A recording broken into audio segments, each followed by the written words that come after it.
Bam, we're live.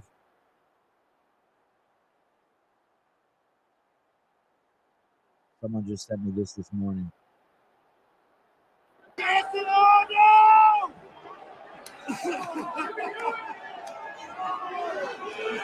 on! Woman versus escalator. Come on! Let's catch you! I wonder what the story is behind this.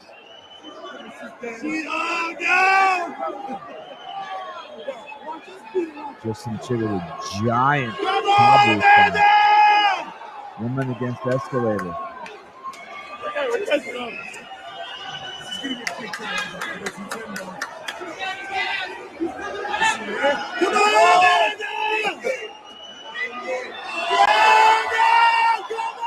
Oh man. Oh man. What Instagram account is this? Glorious Sport. Man, she was close. I wonder what the comment. What's the what do the comments say? Maybe they'll educate us on what's going on here. Oh, there are no comments? 3 days ago, no comments? Shit, how many followers is this?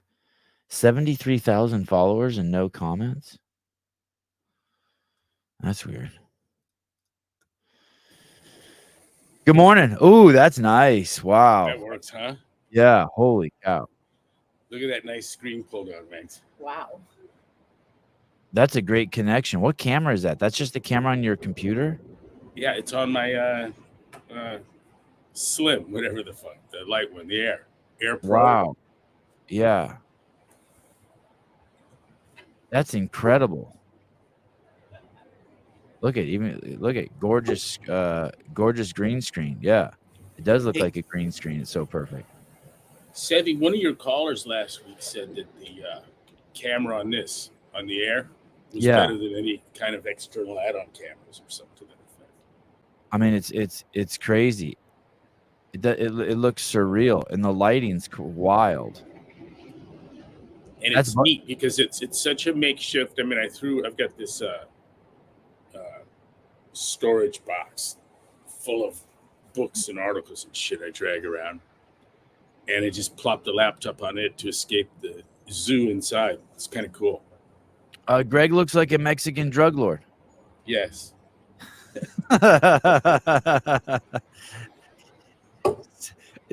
That's Butterfly Beach behind you? No, it's a Moonlight. You're gonna get me whacked. I have to leave in an hour now. Which way is the Biltmore? I'm trying to get my bearings there. No. We're in San Diego. Oh, that's right. I was just like tripping. I'm like, what? Where? What? Okay, that's right. God, you just you cruised up the coast in a boat a couple months ago. Now you're cruising down the coast in a car. Yeah. Yep. Yeah, it's almost safe to get back to Scottsdale. Oh, the weather. Yeah. I was. I don't know if you can see this. I don't know what the context of this is, but someone sent me this clip. It's pretty cool. It's a lady versus escalator, and I don't know what the context is, but I don't know if you can see it, but it's a pretty big escalator, and she's trying to go up it.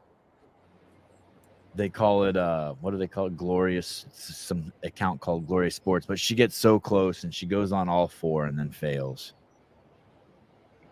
But I like it just for the piece of humanity. Everyone's cheering. You know what I mean? Instead of someone yelling at her that she's doing the wrong thing, here she is, this woman warring versus an escalator. The challenges of man. When you come across crazy people, one of the best things you can do is cheer for them. For your own protection. Oh, right. Outstanding. That's outstanding. Approve. Hey, did you ever see that video of this is off subject, but the video of the Asian lady and the child, I don't know where it was, and they're going up the escalator, and when they step off the escalator opens, and the lady throws her kid. She throws her kid over the escalator hole, and then she falls to her death and gets ground up in the escalator. It's an old video. It's like one of the. It's like, you know, when the internet first started. It was a mall security shot kind of thing. Yeah, that was crazy. Well, we're getting close. We're getting close. You think people are doing more and more outrageous? I saw this clip this morning that's just absolutely insane. Do you think people are doing more and more outrageous shit as we get closer, like saying more? I'm going to show you this clip, more and more outrageous shit, like just desperation. Like look at this. This is at some Kamala rally. This is some, you know, sitcom actor. They let. Oh, did you see Eminem presented Obama yesterday? Yeah. Look at this. This is some guy from some show, some TV show, and he's just losing his shit up there on stage. Bradley Whitford from the West Wing put on quite the performance. What's up, Man City? 65,000 rape victims. He was laughing. He was laughing. Misogyny is at the reptilian brainstem of white Christian nationalism. Holy shit. Women hating is at the reptilian brainstem of people who love country and God.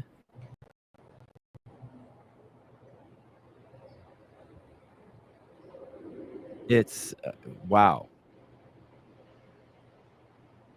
I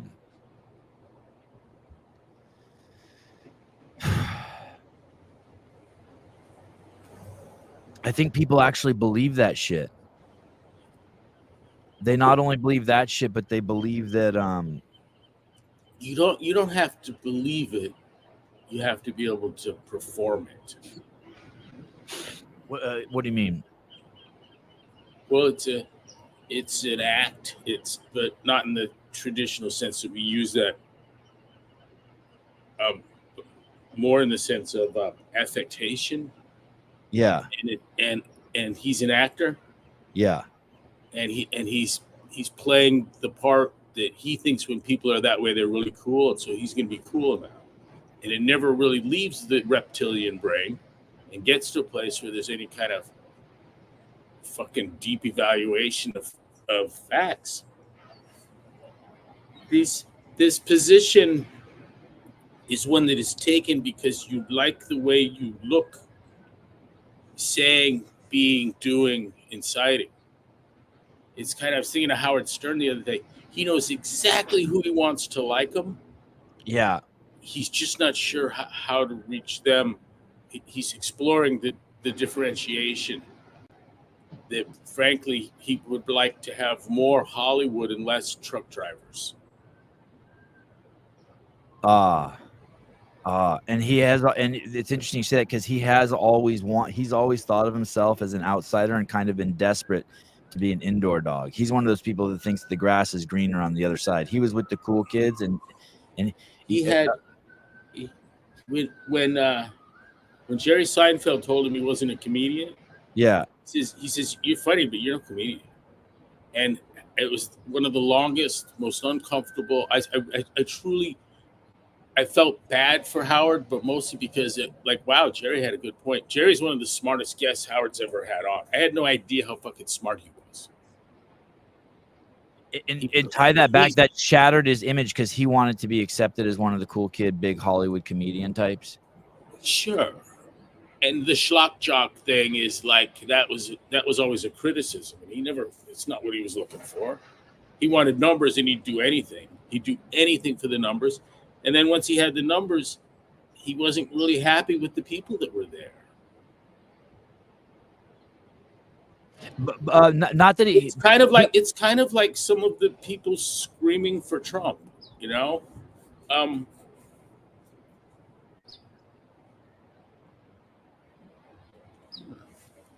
I want to tie it to this. When I first started this podcast, there were people who wanted to come on the podcast because it was like the biggest thing in the space, but they also wanted to be in bed with HQ. They wanted to work at HQ, and they wanted to work on the games team at HQ. And I tried to, like, without being explicit, I tried to subtly explain to them, hey, you already are with the cool kids. Inside the fence is not that being an indoor dog is not cool. It's not cool. And they couldn't come to terms with it, and they tried to straddle both sides, and they ended up burning both bridges, the HQ and the people that I roll with. But there's this confusion. Howard was with the cool kids, but he's so bad wants to be accepted by who he thinks is the cool kids for his own image. But when he gets there, if he ever gets there, or if he is already there, he's going to realize they're not cool kids at all. There's nothing there. There's only a restriction of freedom inside. It kind of reminds me of the plantation too. It kind of reminds me of the Democrats who want to be like, you think you want to be with the cool kids and taken care of by the government, but you're actually free out away from it, outside of it. I wonder what happens. This is a little bit of a pivot, but I wonder what happens if Trump gets elected and he only does media that's not like cool kid media. If we even see, I mean, we've already seen a massive paradigm shift. You know, he's going on Rogan on Friday, Trump. No, but that doesn't surprise me. I mean, Rogan's been very, I'm paraphrasing, but over the years, he's he was a Bernie Sanders supporter, and then he got red pilled and he started flipping. And then basically he was saying I got the impression he didn't want to support Trump because he thought it would, not support Trump. He didn't want to have Trump on because people would construe it as support. It reminded me one time I had a flat earther on, and a friend of ours, who you and I both know, very wealthy friend, said, why would you give someone like that a voice? And I was like, wow, I never thought of it. I don't think of it like that. I just think of it as exploration and just to hear people. You know what I mean? But those are the same kind of people who talk about who never make eye contact with a homeless person on the street too. You know what I mean? You know who I had on yesterday? I had Jay Bhattacharya on yesterday. How was that? It was fucking amazing. He was so good. Yeah, he's great. Yeah, he was so good. The comments, people, all sorts. I got all sorts of text messages. Please have more of Greg's friends on. Greg's friends are the best guests. He's got a story for the ages. Yeah, totally. You know, he's published on the effects of loneliness in elderlies. No, we didn't. And his mom got isolated from him from COVID and passed away. I think that's the story. I think I have that right. Jay's mom? Yeah. They weren't able to see her. Or are you thinking of the guy whose dad died? I know some of those too, including mine. Who's the friend of yours who's the Indian guy, but he's from the UK, and he was pro-vaccine until it killed his dad. Oh, Asim Malhotra, yeah.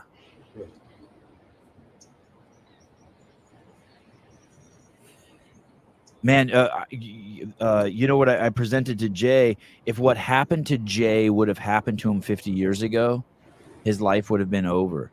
But basically, because of the internet and the way how fast news cycles go and how fast we're processing information, he went from hero to zero to back to hero again. And I asked him, I said, hey, there's rumblings that you're going to be head of the CDC. Would you take the position? And he basically said, hey, I've been preparing and studying on things I'd like to do if I do become head of the CDC. He also said he wants to come to the party in January. I said, oh, I'm sure you'll get an invite to the inaugural BSI seminar. Yeah, he's an amazing person. He said that the events at your house are his favorite things to do. Yeah, he was great. He's so sober. He said he started weightlifting too. Oh, is that something? It might be a bad influence. I'm going to show you. Brought up Howard Stern. I'm going to show you this clip. This is going to be no surprise to you. This is from 2008. Fine to change your mind. It's absolutely fine. But he did in 2008 vow never to support Democrats anymore because the FCC is communists. I voted Republican and I voted Democrat. I have vowed I will never vote for a Democrat again. I don't give a I don't care if God becomes a Democrat. I said I backed Hillary Clinton, I backed Al Gore, I backed John Kerry. The fact that these Democrats on the FCC are communists, they're for communism. So what he's saying there, he wouldn't have voted for God as a Democrat. Kamala Harris is above God in his book. And he hated it because they were infringing on his free speech, right? FCC was riding him, and now here we are. He never had values. He never had values. It was all about him. You know what I mean? He was a class clown kind of guy that wanted to be popular, and he became very popular. And then this is my take. You know, I'm somewhat a participant. Then he decided that he wanted to be loved by a different demographic. The Bronx Cheers and the guys from Long Island, and he wanted something more West Coast, more Hollywood. And the nature of the people he interviewed changed, and the seriousness with which he took it, and it required a new outlook on life. And this is just him surfing popularity and pursuing a demographic. He knows who he wants to think he's really cool. Badly. He wishes he were invited to everything that Kim gets invited to, and Beyonce gets invited to. He wants to be on that list. Kim Kardashian? Yeah. Yeah. And you're not going to be on that list. There's no one coming to those events that has a grown-up worldview. Those aren't serious people. Yeah, it's probably not fair of Kim to some extent. But it's certainly true of Howard. He's his whole life wanted to be a clown. Guess what he is now? He's a 70-year-old fucking clown.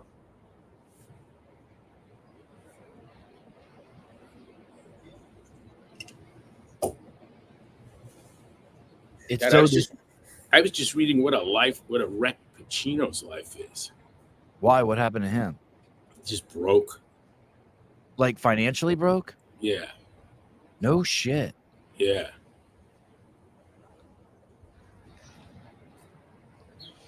What happened to his money? Did the article say? He had an accountant, I think, that he claims ripped him off. Holy shit. And lots of friends around him. You sent me an article that sent me down a rabbit hole of a Picasso painting that sold last year for $139 million. Did you see that? It was one of the links in the. You sent me an article talking about sort of the disruption in the health insurance industry, and in there they were talking about some other financial things that had happened. In a Picasso painting sold for $139 million last year, which is wild. Hey, in those articles, the irony is that the insurance company, the people who are taking the biggest hit from this sort of restructure of the insurance company, the inability to pay for everyone's Medicare and Medicaid, is they were saying that 500 or 600,000 seniors in Vermont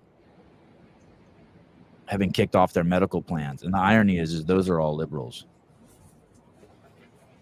I saw yesterday that Vermont's the most liberal state in the union. Isn't that interesting? Yeah. I didn't realize it until recently. I've been looking at a lot of voting poll maps. That whole Northeast is crazy liberal. All those states, from Maine down to New York, they all vote blue.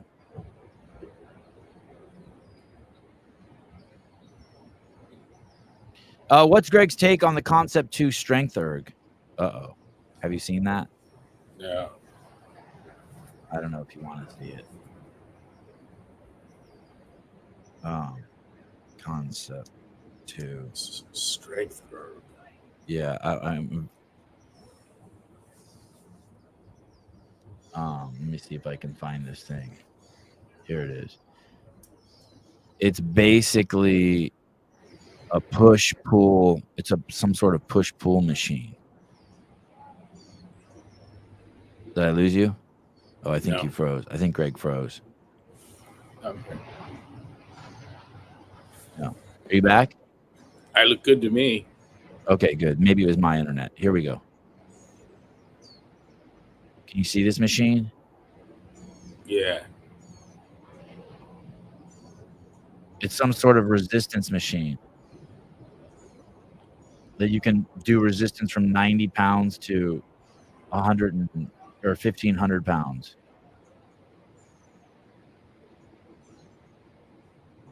I guess it was 5 years in the making. Whatever that means.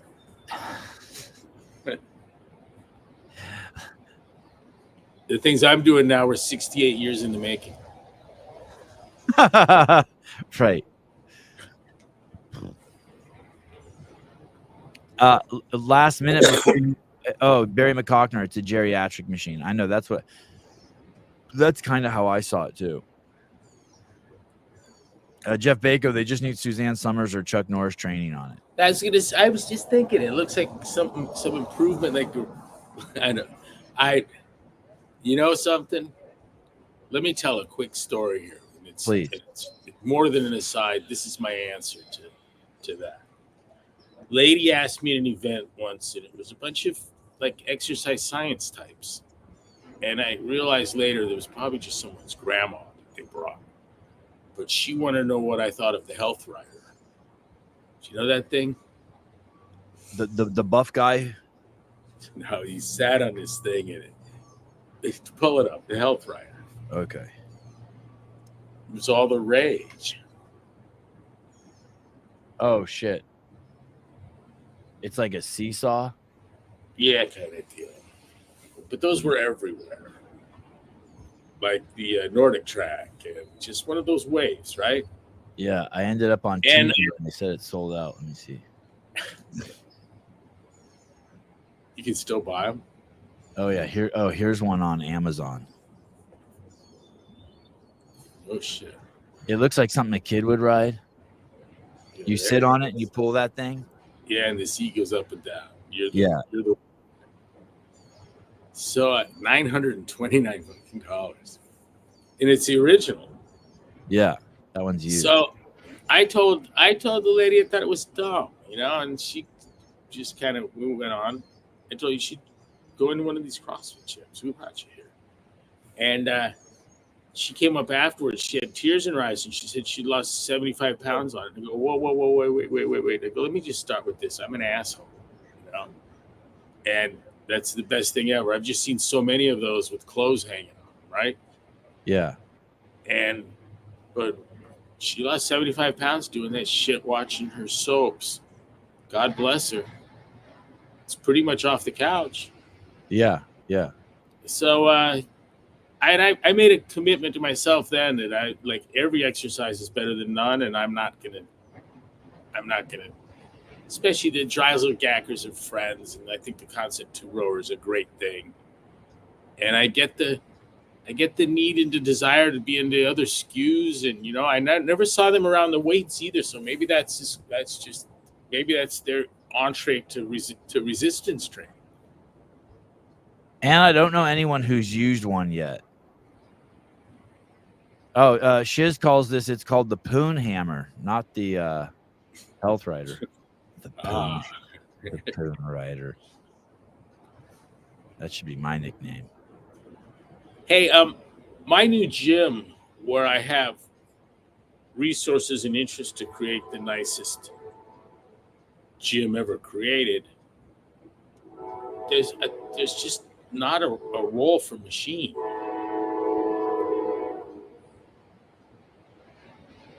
Any machine at all? Is there any machine you like? Like, do you like a cable row machine or a lat pull down machine, or if I'm no, but if that's all you got, or you can't boycott your junior high school PE program. I don't know. Right. I don't know what to tell you. It's far from fucking ideal. If what you about? listen, in the old days at the middle school, there was a weight room that had a universal machine in it, and outside we had ropes and pull-up bars, and there wasn't adequate understanding as to what could be done with the ropes and the pull-up bars. I'll have enough rings in the new gym to be able to run the perimeter of it from ring to ring to ring, Like Tarzan. Yeah. Rogue has some like universal looking machines now that are like squat racks, but also they look like they have like everything on them, right? They have all the stuff you could do for CrossFit, but then they have all the pulleys too. I just have always enjoyed pulleys. I haven't used one in forever, but I always like sitting on the ground and doing that row movement, that row exercise, and the stack goes up and down. And I always like pulling the lat down. I always thought that those were fun. I like that thing with the two ropes that hang down and you did the tricep extension. Yeah. Yeah. Let's bring it all back. Go right back to where we started. I don't know. Today's back and buys, and then tomorrow's cardio, and then the following day I'm going to do chest, shoulder, tries. Or I don't know. Just then there's leg day. That's the day where you actually use your legs. You could work them in. You could work them into some sort of workout. You could work them into some sort of. Of course you can. Yeah. And the Health Rider has its place in the better than nothing lineup. Right. The problem with that, pick any one of those things you mentioned. It's like, ask yourself what could you be doing instead. And you have the whole list of things like, yeah, fuck, I think you're right, Right. But then again, if you want to compare it to nothing, it's fucking great. Right.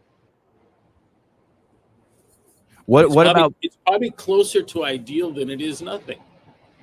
But the gap between that and what can be done is enormous. Here's what fucked me up. My buddy Joe, deadlift, squat, bench, that's all you need. He'd go through any machine, put the pin in the bottom, and he could one leg or one arm.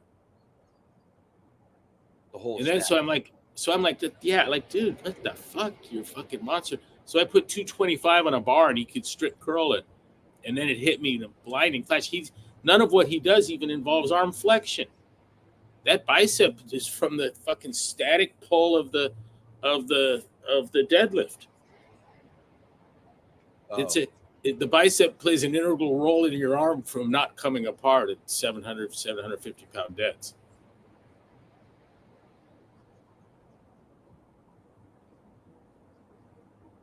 Interesting, right? Yeah, very. Some of our strongest contractions are stabilizing contractions where you don't get the shortening you might with it when you're moving a big lever, particularly around the midsection, in the core, back and front. Most important work the muscles of the back and stomach do is just cinching down the spine so there's no movement. Preserve the S. If you can't do that, you can't explode the way you need to in that last explosive part of the clean. Cody Baker, I feel like there's more bicep tears happening in deadlift than in curling. I understand why. Try to curl 700 pounds and see what happens. You can do the negative. Hey, what about rows, bent over rows? Are you okay with those? Where you put your knee on the bench? If I had to bring anything into play, if I had to move outside of what I considered the ideal retinue of exercises, if I were to do something, and I did this, I think in 2019, but one arm rows. And I'm talking about the bench one, where the one arm supporting, and you turn so that there's a significant turn to the torso, and then pull straight up and look and roll back as far as you can. So it's got that wind up of a punch, or trying to pull someone back onto a rock ledge. Yeah. I mean, there's that torso turn and the momentum from that pull. It's amazing how strong you can hook something without throwing. And the key to it is at the top, is you look back and see the ceiling. Your elbow should be pointed as much to the ceiling as possible, and the forearm, of course, perpendicular to the ground, because that's all it can do. But that movement, you see a lot of places. I recognize it well. You mean just in life? Yeah, it's that plyometric loading of the throw of a punch. There's a life-saving component. It's a powerful pull. We got a call with no phone number up even. Hey, caller. Hello. Caller. Hey, how's it going? Hey, what's up, man? Hey, so first time caller. I just wanted to say thanks to you and Greg for something. I'm working on a capstone project from a master's degree right now, and I actually got the idea for the project from you, Stefan. And Greg, I used your 5 buckets of death in my initial project pitch presentation. Tell me more. What's a capstone project?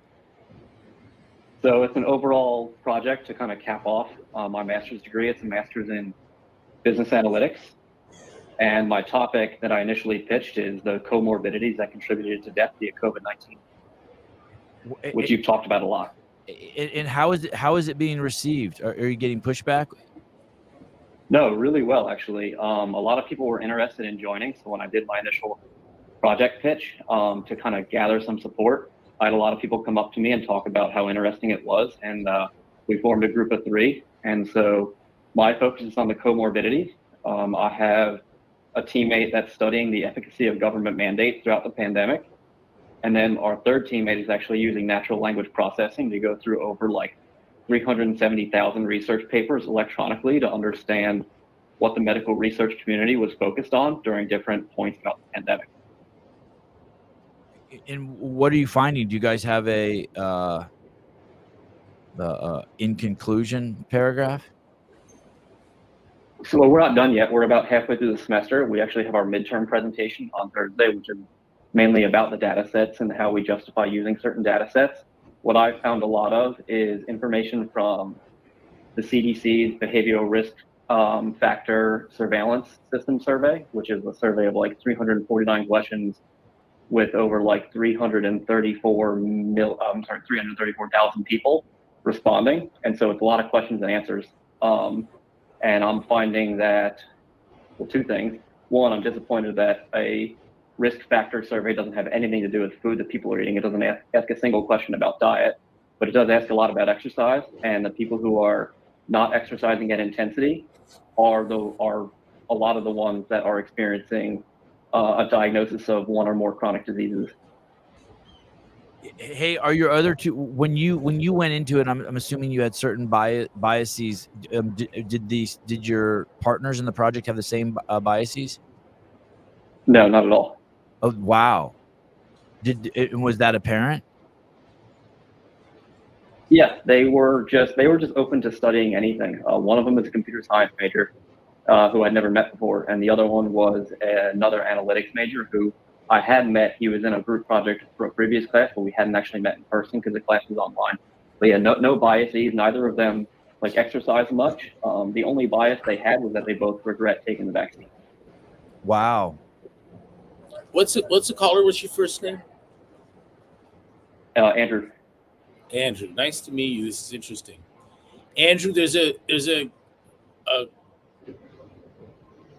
group of people that are exceedingly easy to talk about public health and get really meaningful inputs, and it's the people in the insurance, the actuary world. They're not looking to be publicly extremely honest about things, but they have knowledge of this stuff that just can't be hidden. The guy's paying the medical bills, and so you look at where Dowd gets his information, where he went to go check, and it was with the CEO of the nation's largest life insurer. right? He'll know. Yeah. And boy, did he know. And what we're seeing now is that the health insurance world has this crazy earnings drop suddenly, and the story looks like a 3.5 to 5-fold increase in costs in their output.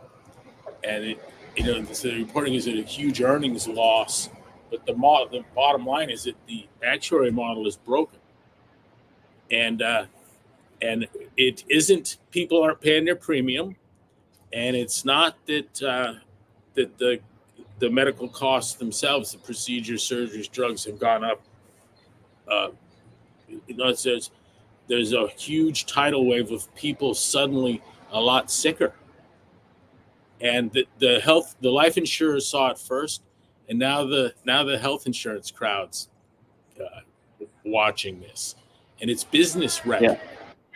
And the insurers will tell you exactly why a whole bunch of people died in that, what was it, 40% increase in all-cause mortality of working age people. They know exactly what caused that. And they also know exactly what's happening. Why? So the sick got dead, and now the well are sick. And the insurance companies know what happened. Wow. And so we'll watch them. So what I'm saying is you got to get candid with them. You know what I mean? Like, promise to never quote them, and they'll tell you it's the fucking vaccine. I have a friend in the industry, and Tim Noakes told me that when they see in the data that is, say, a prosthesis, a hip prosthesis, is keep coming back up on the defective side, keep having problems, they'll make the decision that they don't want it used anymore because it ends up costing them more, in which everyone should hope that your insurance company doesn't have to spend a lot of money on you, because the more they have to spend, the fucking sicker you are, right? And so they don't want to spend more money on you. You should like to hear that too. You want them to spend none on you. That's why it would keep your premiums low. And so the insurance guy, his people, will call the medical school, and the medical school will turn right around and announce through orthopedics that this is a shitty hip prosthesis. And that just gets taught. It's over. And thank God for that. But the health insurance industry and the life insurance industry knows we all got sold a bill of goods. Andrew, you asked how to get in touch with those people. Greg doesn't just have a friend in the industry, but it's a founder and owner of one of the largest insurance companies on the planet. We're meeting people in the insurance industry, and again, and they don't want to incur the wrath of national health, but they're not blind to what's going on. The Dowd book's a great place to start. Yeah. And when you get through that, you come to see. I'm sorry? You said the Dowd book? Yeah. What's it? Sevi, Cause Unknown? DOWD. Yeah, I'll pull it up right now. He was while you're pulling that up, Greg. Yes. I was just going to say, I actually just got through the foreword on scientific irrationalism. Really good so far. Oh, I love hearing that. Andrew, that is a remarkable work. Yeah, I'm excited to get through it. Cause Unknown, the Epidemic of Sudden Death, 2021 to 2022, Children's Health Defense Fund. It's on Amazon. Nice. That's something that I can definitely quote in my final paper. Ed Dowd was a quant at BlackRock, and he went to confirm his suspicions with the life insurer, and the life insurer had a story to tell, like the guy had been waiting to be contacted. And I think he said that a 10% increase in all-cause mortality over 30 months would be a 200-year event. We don't have enough data or experience to tell you what a 40% increase in all-cause mortality represents in terms of what kind of 1,000-year event, 2,000-year event. There's not enough known to answer the question. That's how fucking significant it was. And it was not COVID. It just really strong about that. That wasn't COVID, what just happened. Hey, Andrew, two things. I just learned I didn't, there's an apostle named Andrew, right? Yeah. Or or a disciple. A disciple. A disciple. Yeah, I just saw some random video the other day where Andrew was the first disciple. I never knew that. Hey, that 5 buckets of death. Sousa just used that lecture twice in 2 days to speak to people at the highest level in first responders in the state of Ohio, and then the next day gave it to the people who are at the highest level for Homeland Security in the state of Ohio. And he said it went over crazy. He said they were losing their shit. They just absolutely loved it. He basically just you credited Greg and then gave the lecture. You know, the 5 buckets.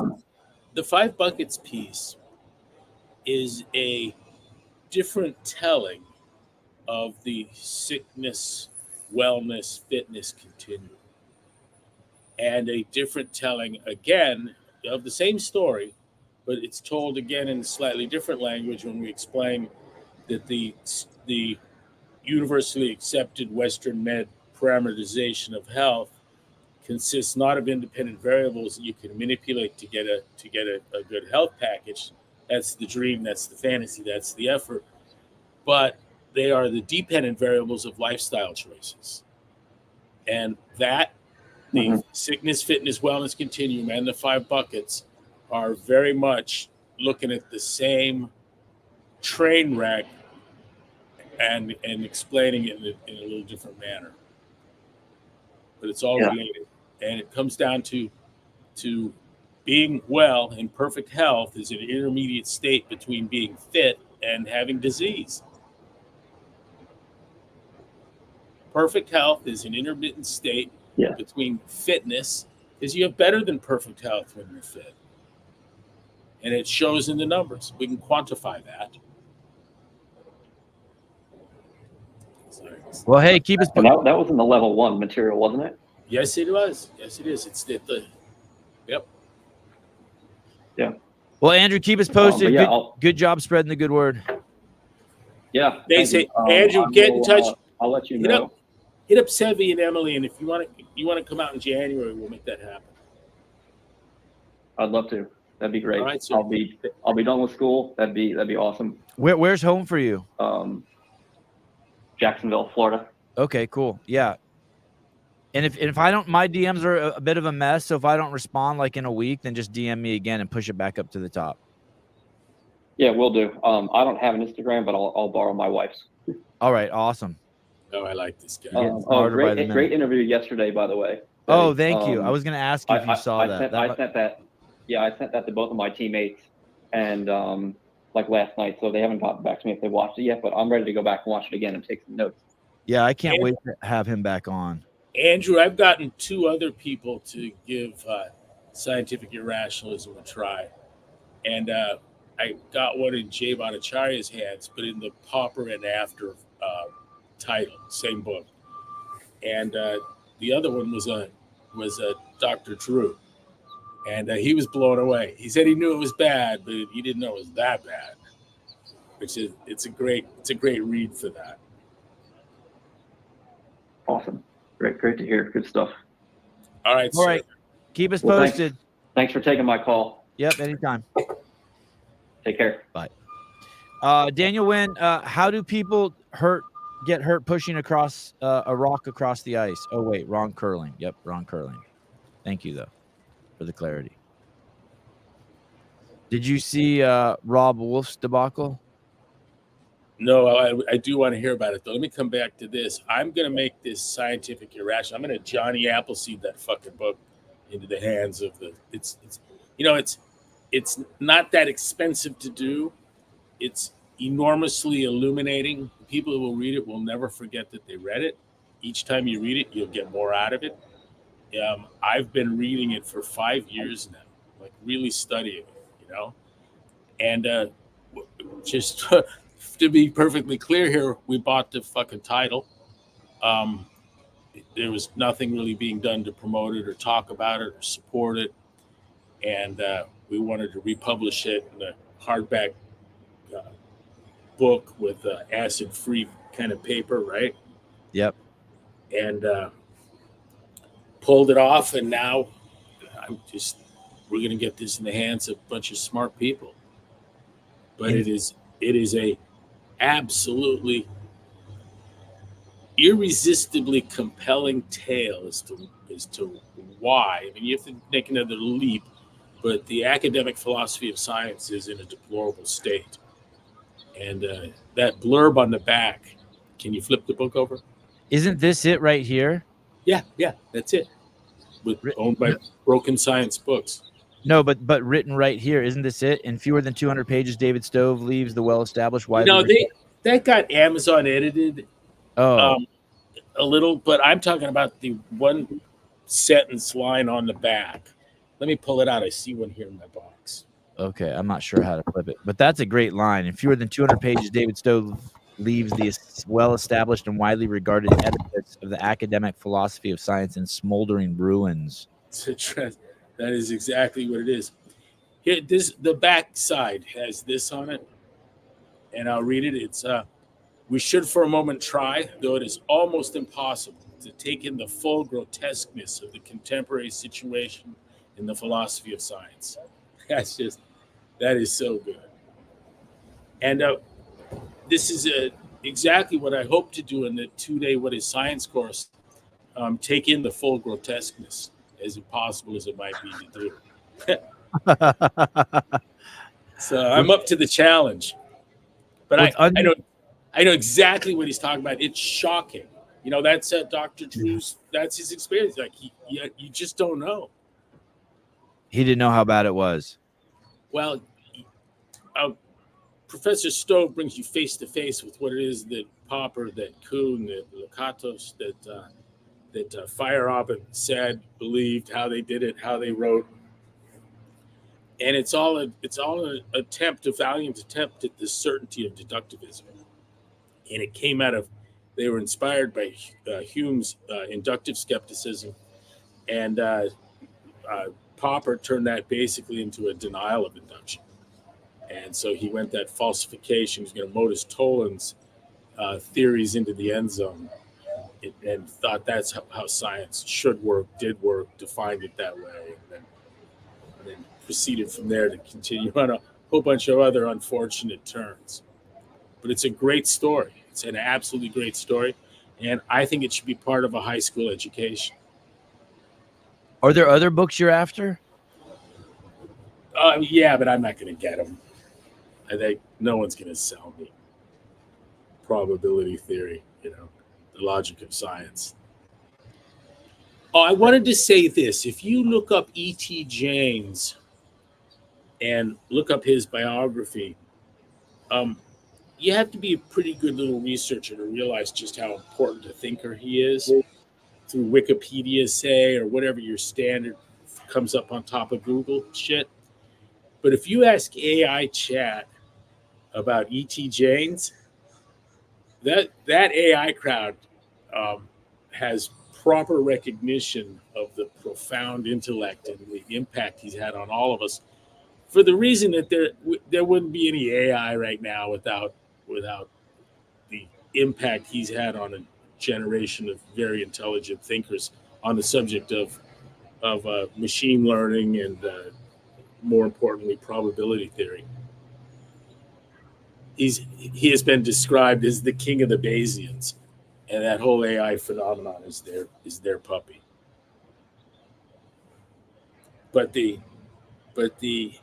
AI chat telling of people like Richard Thelkeld and Claude Shannon and E.T. James are better than kind of standard references. It's interesting.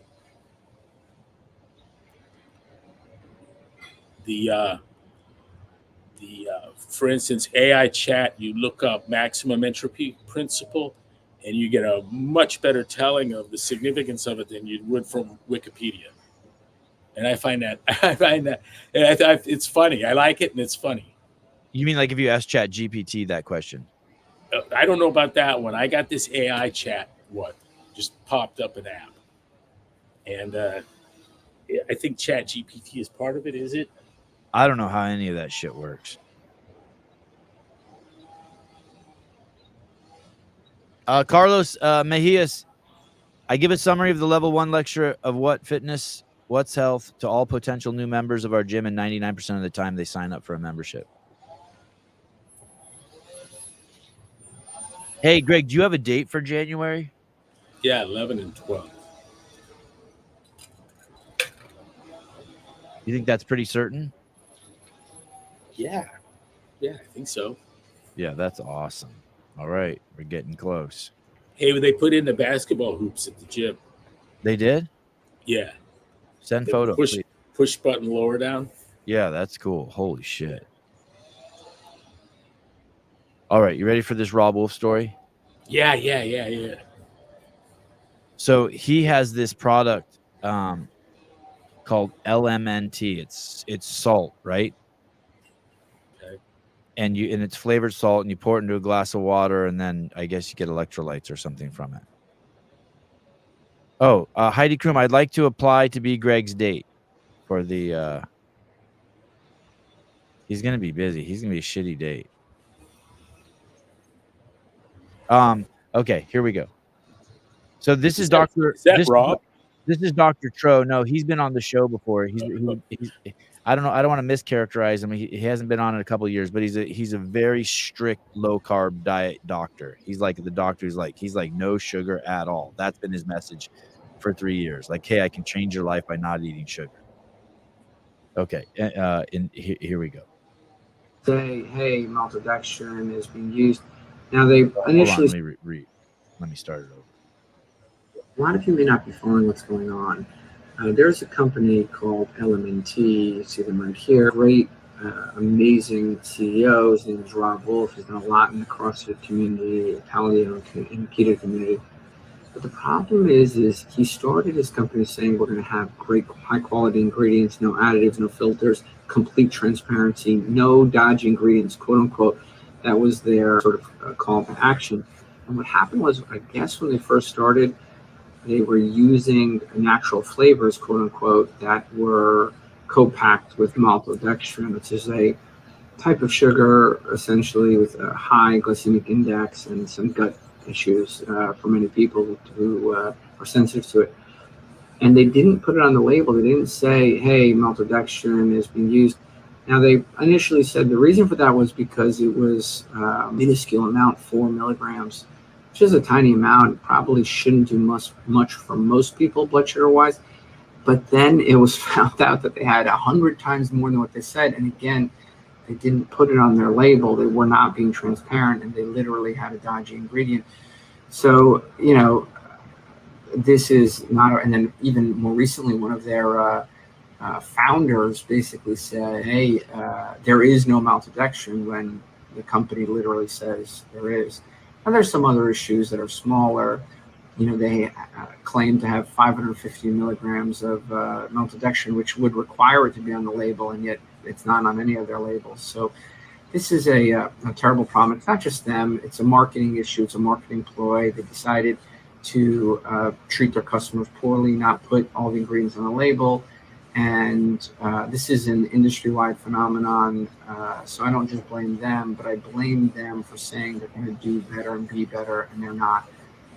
And they're getting, so basically they said there'd be transparency. Then they found an ingredient that was in there. Then they admitted the ingredient was in there, but then they didn't admit the dose was 100 times more than what they admitted.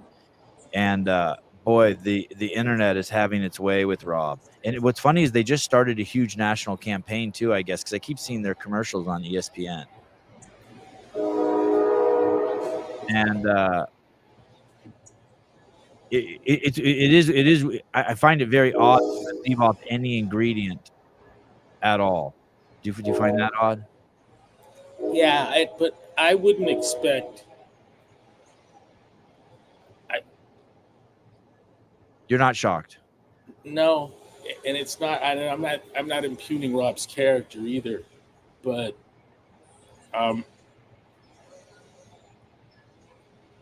if a manufacturer found out that maltodextrin was essential to keep the shit from caking, would they add it and not tell Robbie? Of course.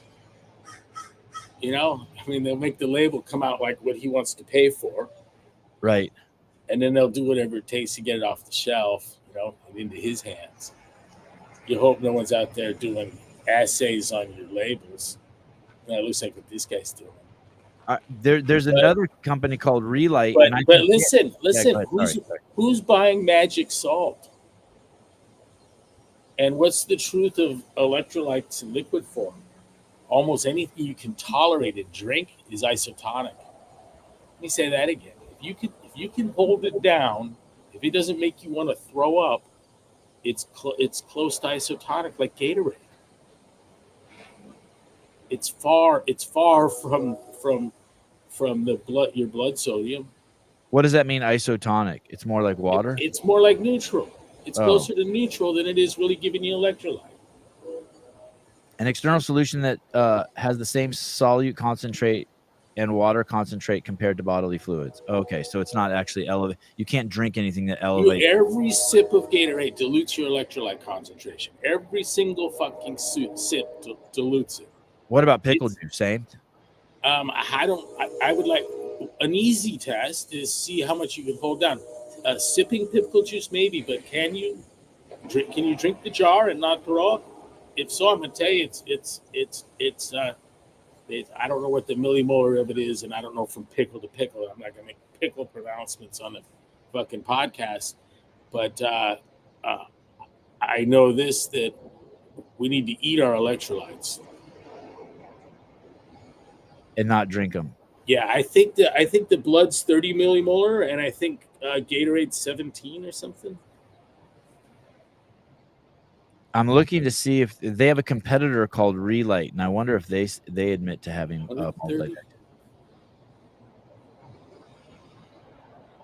What's crazy is didn't you know you would get caught for that? Don't you know you'll eventually get caught for that? Someone eventually will fucking look at the ingredients. Someone will crack open your package and fucking do an analysis of it.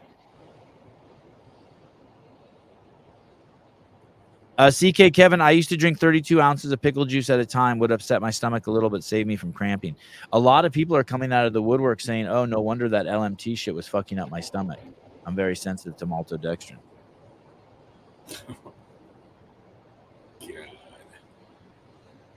Teresa, they're all expensive anyway. Yeah, that shit is expensive.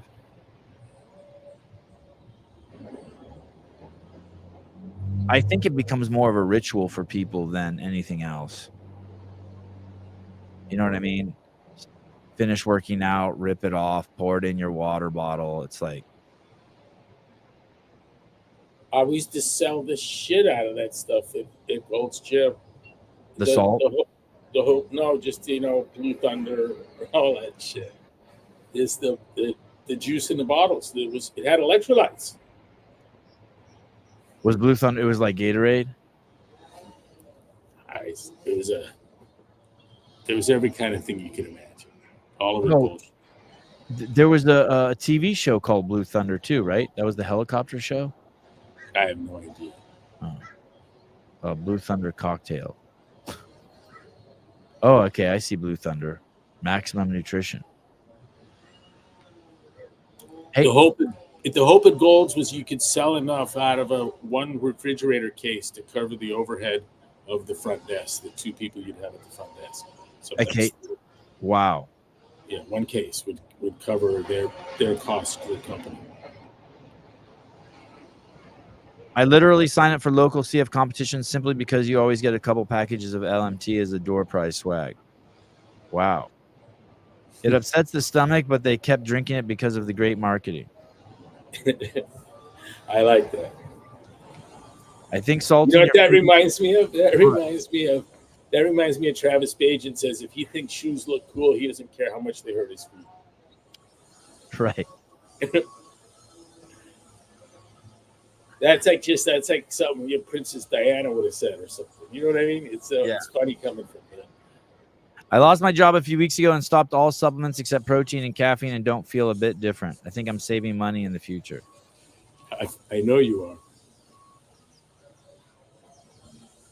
David Weed actually agrees 100%. Yeah. Hey, you know what? Like, who would want to sell salt, for God's sakes? Yeah, I told Susan, I said, let's sell a salt. Let's just put salt in a shaker and write the Sevon podcast on it. You know, the one nobody likes is selling steel. Yeah, that sounds like a pain in the ass. Right. Our friend's moving 150,000 pounds a day. No shit. Yeah. Wow. I saw in the last 2 years, China has surrounded Taiwan 4 times. 4 times they've surrounded the island with drone ships and airplanes. That's wild, right? Yeah, they're having some really tough economic issues. China. Yep. Their money's do you think it's because the people there sense a war coming, or why is that happening? So much, and by that I saw the article you sent me. You're talking about the $500 billion that's left leaving the country. Yeah. I don't want to get anyone.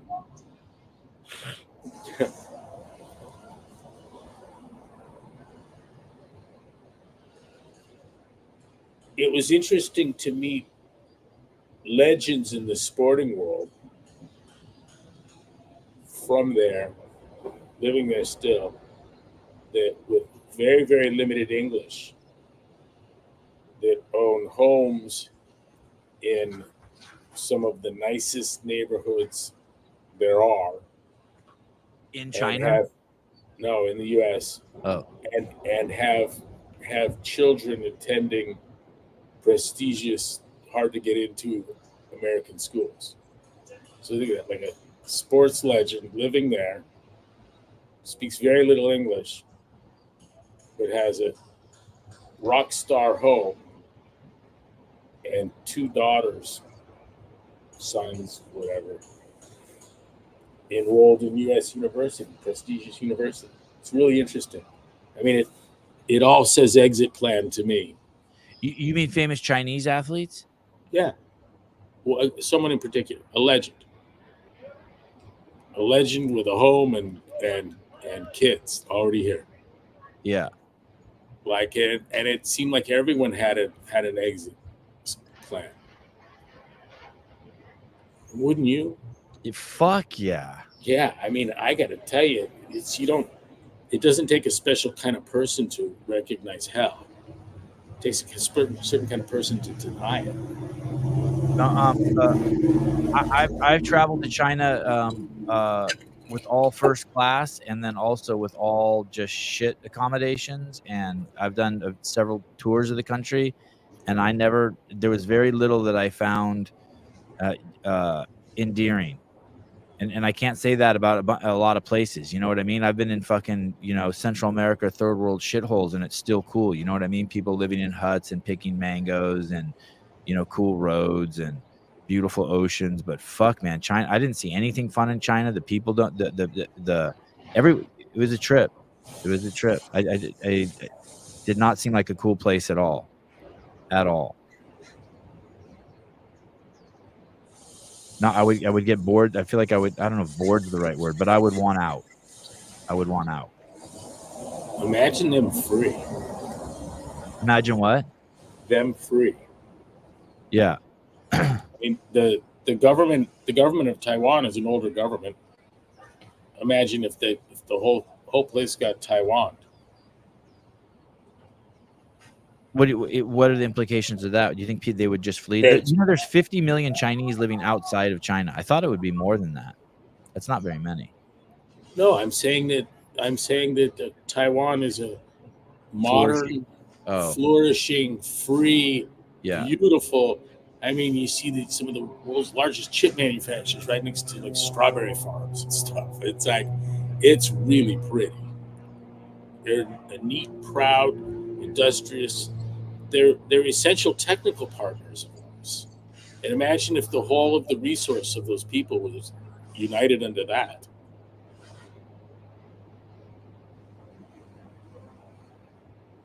Hey, it's only 110 miles, I think, that opening between them and China. How did they ever get free? I don't get it. How did China ever lose control of them? No, it wasn't that way. I think it's the other way, right?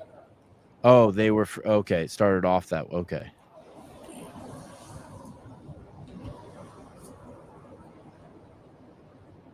Hey, I'd be all for reunification under the terms of Taiwan.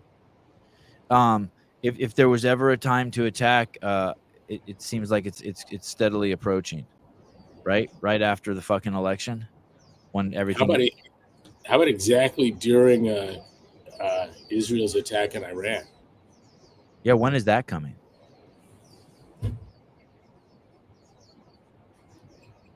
Did they ask Netanyahu to do this after the election? Oh, wow. Trump would want it done first, before, right? So it's not on, right. So it's not on his watch. Do it before November 5th, and then afterwards he can say he stopped the war. After Iran's vaporized. Hey, if Israel inflicts significant harm to Iran and say they were able to retaliate on Saudi oil, we could see some $20 a gallon gasoline in no time. Everyone else would then all of a sudden have less gas, and it would be very expensive. And we've deliberately curtailed our production. I don't know. It'd be a problem. Look up Davidson window. Davidson window. Did you see North Korea sending troops to Ukraine? Yeah. What's that all about?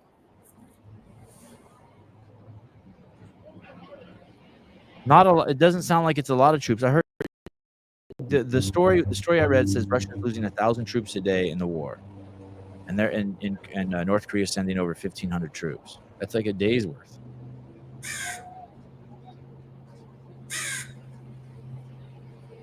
Putin probably bought them. That's what I was thinking too. Traded them for wheat. Yeah, that's exactly what I was thinking. Probably bought them. So what's the Davidson window? It says Davidson, China. Closing the Davidson window, July 3rd, 2021.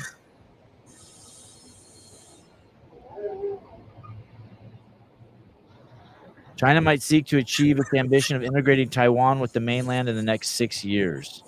I guess there was some general or commander, and when he left, that was part of his talk.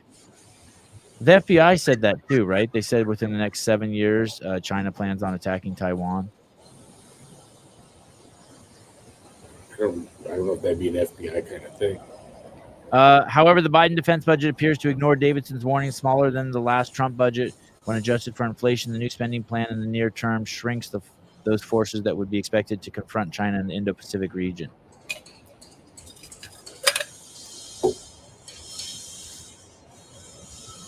I guess it's some sort of in his valid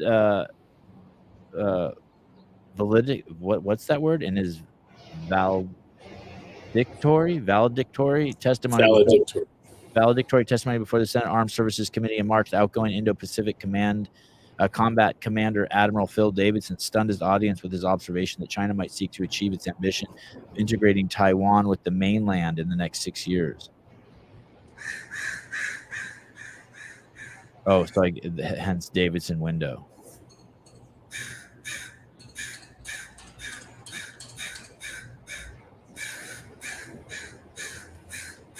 You got a crow posse near you?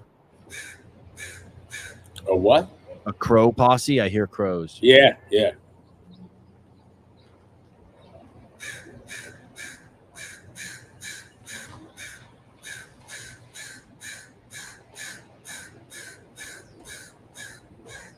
All right. You have I ended up not coming down there, obviously. I noticed that.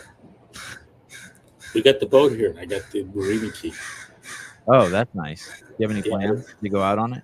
Yeah, we got to. It's been really nice. Dude, it looks really nice. I'm actually sweating in here right now. It looks like it's going to be another hot day. We have the just most amazing falls up here. Are you at your house? That's the house that you're staying at? Yeah, that's a great. And you could walk to all sorts of shit, like coffee. Yeah, everything. Yeah, we're right at 4th and Encinitas. Greg, do you like Tulsi as a possible future candidate? Oh, yeah, definitely. You know, it's funny. She was easy to respect as a Democrat. She was my representative in Kauai, and I've got to just have to confess a bias too. She was a CrossFitter, Right. but she's one of those few times I love it when it happens. But you get to watch someone mature politically, and she has. It's like my friend RFK Jr. You get to watch him grow up. Joe Rogan's done some of that. Right. Jay Bhattacharya got to do a bunch of it real quick. Right. You can do it. You're on your own the slow way, or you can have it done to you.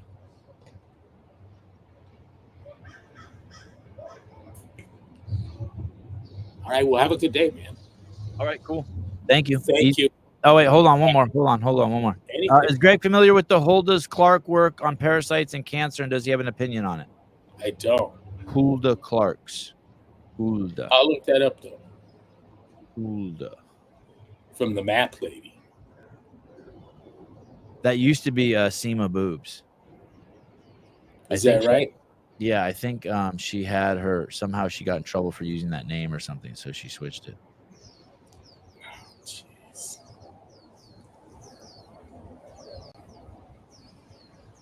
God, the censorship shit is crazy. And gonna get worse. God, please don't say. Who do you think is going to win now? I was seeing all these polls saying Trump's going to destroy. So then I typed in Democrats are going to win the election, and I saw the exact opposite, that the Democrats are going to destroy. That basically she's got the popular vote. Is the I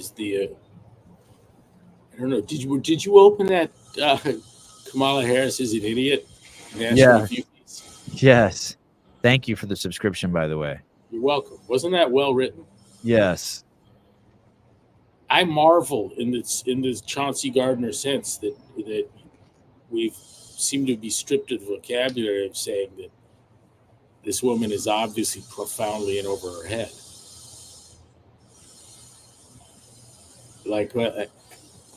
That's amazing to me. Someone texted me this morning, JD Vance is the only normal person on the ticket. It's funny, I hadn't thought of that, but I gave it to him. I was like, all right. Oh, for sure. Yeah.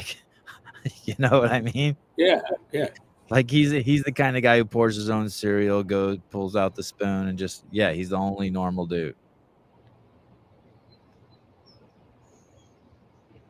Yeah, it's pretty straightforward. Yeah, he has a sock drawer. He's the only, like, you know what I mean? I mean, you open Tim Waltz's sock drawer and there'll be like pride stickers in there. You know what I mean? That he got from the day before. Just like weird shit. How's the baby? So good. Smiling, 9 weeks old. And oh, look, you're getting serviced. Yep. I hope that's not one peeing into your cup. No. Yeah. Sorry, that's what I meant. Not private dildos. Yeah, you would open Tim Walz's fucking sock drawer and there'd be dildos in there. Yeah, JD's. I hadn't thought of that. But I got to tell you about him. I find his political philosophy abhorrent. But Walls. Yeah. But I enjoyed the way he handled himself in terms of just bombast, and I like when he was with JD and he's like, that makes sense, like, right. You're not supposed to do that, right?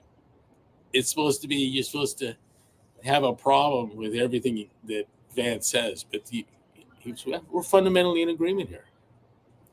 And I appreciated that. If let me give you a big if Trump wins, You think Vance has any chance of being president? Think it's pretty good? Or you think that the Republicans just come in for 4 years, Trump's kept in court the whole time, and we just go back to fucking some libtard again? I don't know, but we desperately need to work our way back from this heavy socialist, direction we're undergoing. There's a guy, I saw a video yesterday. It's a guy walking around on a college campus, and he says, "Are you a socialist?" And they say, "Why?" And all the kids say, "Yes, I'm a socialist. I'm a socialist." And he says, "Why?" And they're like, "Because the rich people should be paying their fair share, and to help everyone else." So then he says, "Okay, well, what do you feel? How do you feel about giving part of your GPA to kids who don't have a good GPA?" And across the board, all fucking 20 kids were interviewed. They're like, "No, why would I do that? I work so hard for my grades. Why would I give them to someone else?" And he's like, "Well, you want millionaires to do it, and billionaires." And they're all stumped. They're all like, "What the fuck?" You know what I mean? They have these idealized thoughts, but have never even once considered putting them into practice for themselves. They all say the same thing. "No, I've worked so hard. I've sacrificed so much." We really do need to walk back. You're right. It takes an IQ of 75 to hold one end of a stop the genocide in Gaza sign. You need someone on the other side with an IQ of 75, and probably someone holding the middle up with an IQ of 75. That's the requirement.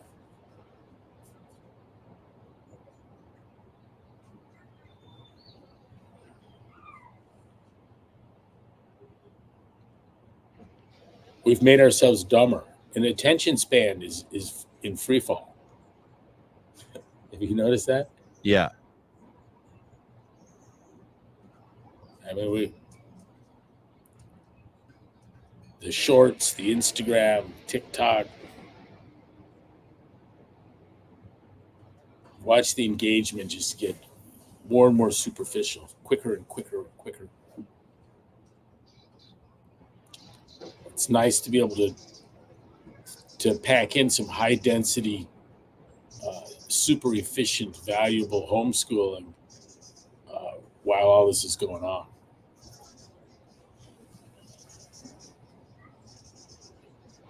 Amazing. All right, I'll see you tomorrow. All right, dude. Bye. Bye. Have a good one. All right. That's it. Just a little check-in with Greg. 68 minutes. 78 minutes.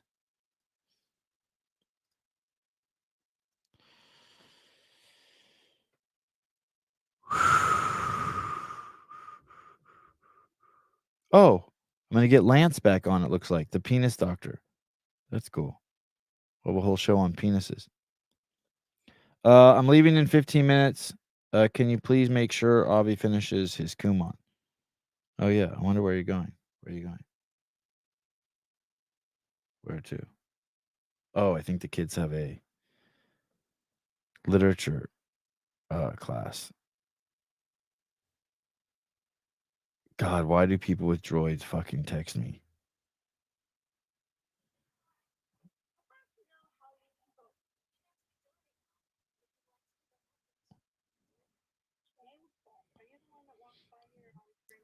Oh, God.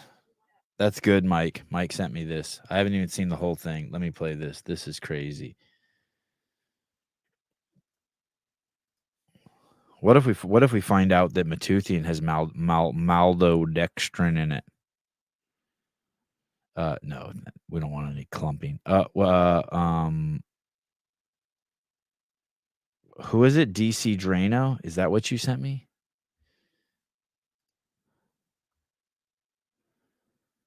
Oh, this is gonna be good.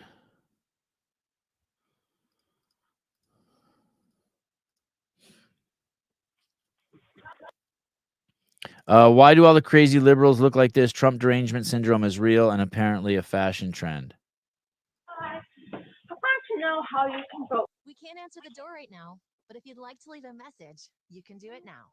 Shameful. Are you the one that walks by here and always screaming at people? No, I haven't walked by recently. Okay, because a lot of people walk by and scream. Yeah, I'm not surprised. You are voting for the devil. Don't you know that? No. Why are you voting for him? Because I believe he is the moral candidate. Oh my God. You for that one. That's Moral? exactly right. That's how your side acts. Oh my God. That's He's how the you most guys, immoral person around. in your opinion, that's Oh, okay. Yeah, I'm sorry. Have a nice day. Have a nice day. God everybody's supposed to. God bless you. I don't know how you can vote. We can't answer the door right now. Wow. Holy shit. Holy shit. Oh my God.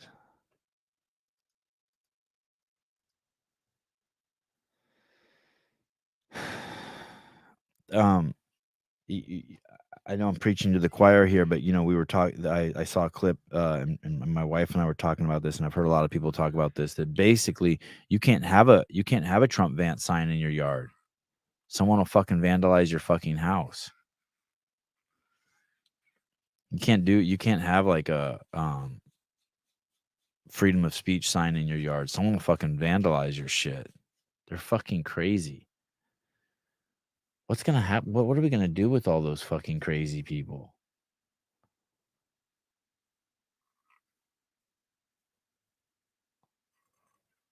How about Trump going on Rogan? You know what I really want to see? Like, you know what I want to see more than Trump going on Rogan? I want to see Kamala go on Rogan.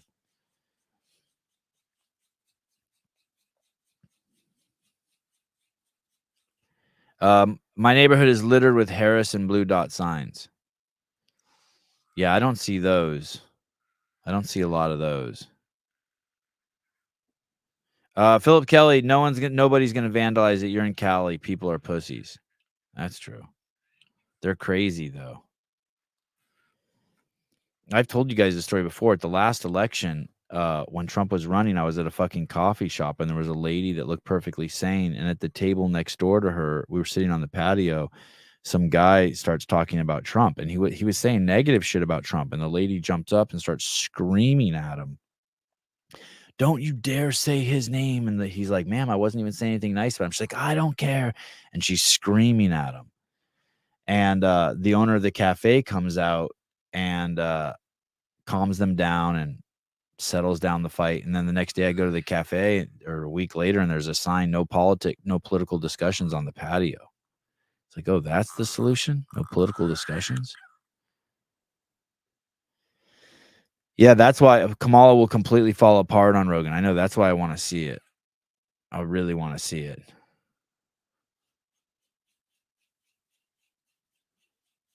I already voted too. My Teresa, my husband, already voted. I already voted. Everyone should have already voted.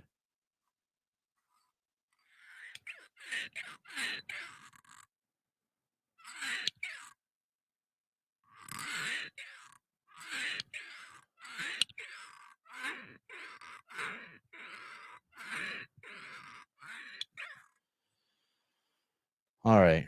I don't know what's my deal today. Just chilling.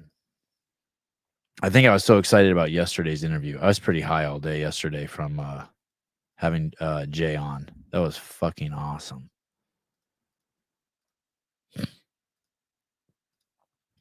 I can't tell if like this is a trick question or if people are really stupid. Because I know sometimes I have brain farts, but this is pretty bad. Check this out. This is on a college campus. A guy's interviewing students. Dimes are in $3. Dimes are in $3? Yeah. 18? 18 dimes. There you go. How'd you do that? Wait. So there's 6 dimes in $1. Facts. So there's Wait, dimes 10 cents. Dimes 10 cents. There's 18. There's 18. 18? All right, baby. You're making me think yeah, my bad. How many dimes are in $1? That's a lot of math. I don't know. I don't know. Yeah. All right, last question. Mhm. How long is a quarter of an hour? 25 minutes. There you go. Thank you so much for your time. Of course. Yeah, I thank haven't you. done math in forever. Yeah. Keep going though. It's 15 minutes actually. Okay. Oh, okay, yeah. 15 minutes? Yeah. Oh. Yeah. Oh. All Did right. I not get anything right? No. Okay. Okay. She's such an idiot. Can you name me 3 countries outside of North America? South America, There you go. Europe, Europe and Asia. and Asia. There you go. Those are all continents, though. Oh gosh. How long is a quarter of an hour? 30 minutes. 30 minutes. Sorry. Why are you laughing? Because it's wrong. It's 15. Oh, that does make sense. A quarter, yeah. So Yeah, they be split. How many dimes are in $3? This is fucking Dimes nuts. are in $3? Yeah. 18? So let me show you this. So I thought that was just I was like, well, they're just they're just under a lot of pressure.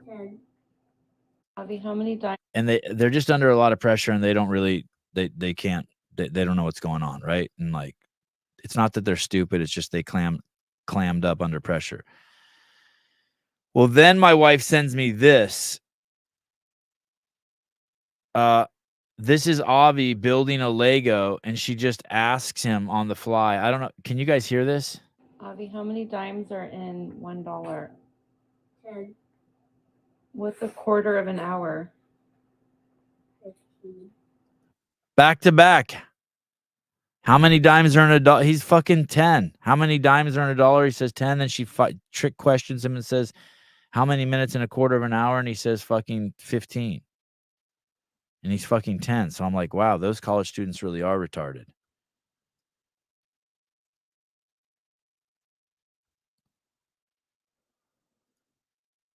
Good old Common Core math there.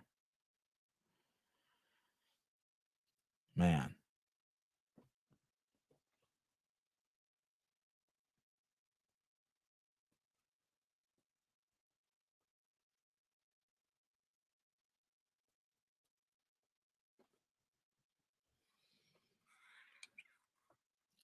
Jew brain. Yeah, maybe. He didn't. I don't know if he got the Jew brain. I guess he got a little bit of it. You think that he had to interview a shitload of people before he found those stupid people?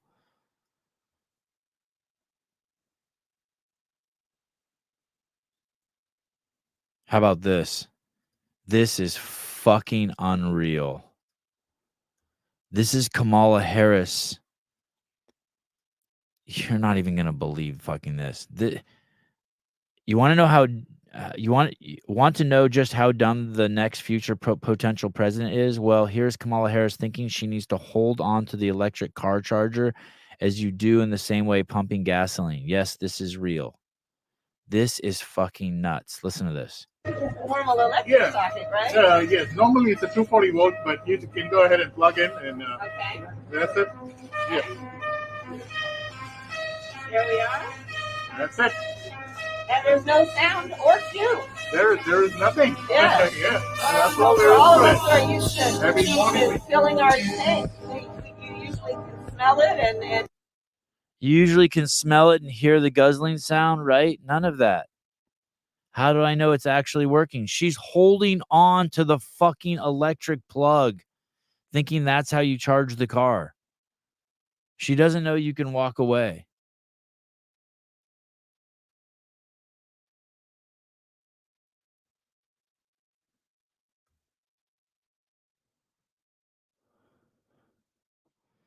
How the hell did they even get into college? Those kids, who knows?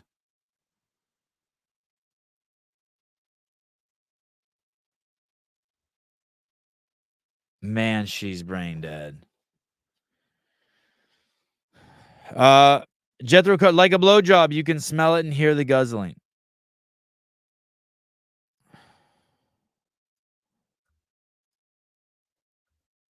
Yep.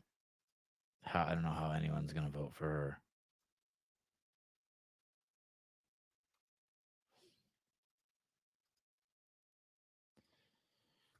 You guys want to know the music I grew up with? This was the soundtrack to my high school years, right here. Two Life Crew was so poetic on the Phil Donahue show. I grew up to this. And the panties drop, whole lot of rocking and rolling at the bunker.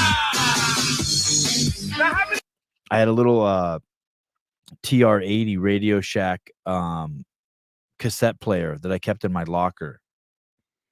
And I had all the 2 Live Crew tapes. I probably had them all. I owned them all probably like 4 times because I listened to them so much. Y'all ever been to a hotel and y'all had sex in a hotel? Put your hands up.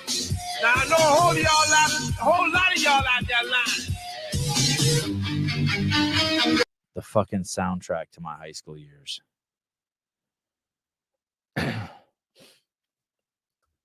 2 Live Crew. All right. I'm done. We go from Jay Bhattacharya to 2 Live Crew. I wonder how much 2 Live Crew Jay Bhattacharya listened to.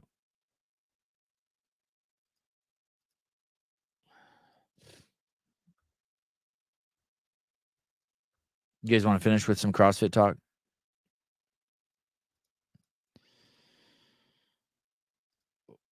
CrossFitters are so not fucking prepared to be professional athletes. This is what a fucking professional athlete looks like. You ready?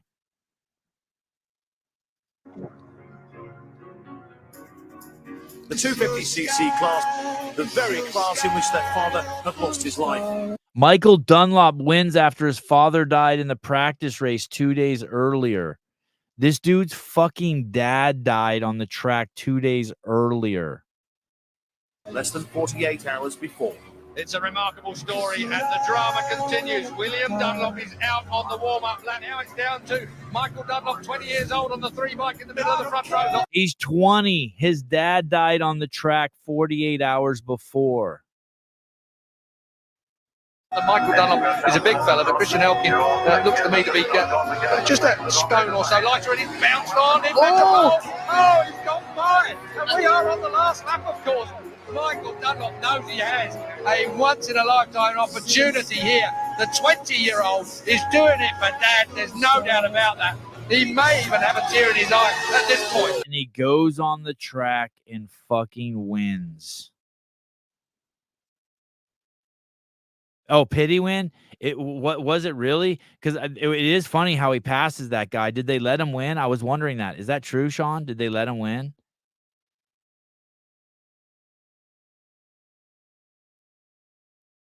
Anyway, it's cool that he fucking went out on the track. Honored his dad instead of falling into a self-absorbed fucking douchebaggery. They want to be fucking pro. The fuck out of here. Hey, the right guy won the fucking games. James, it's good that James and Tia won because they're pros. They're the only fucking 2 pros. The rest of these fucking ding-dongs. Olivia, okay.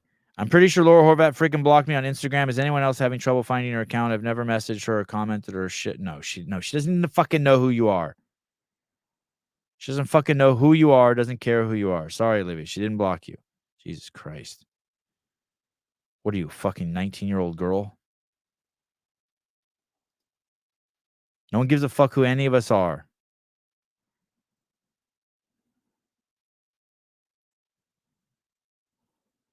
Take that.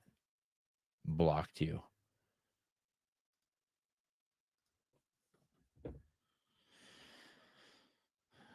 Rogue Invitational. Headed there now. I saw a comment. Tickets on sale now. Oh, I see. Is this what you're looking at? That looks like Prevost. Carolyn Prevost. Coming soon, Rogue.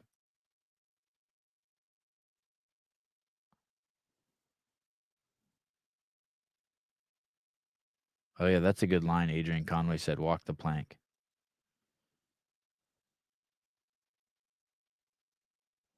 Oh, look, Laura Horvat. Hi.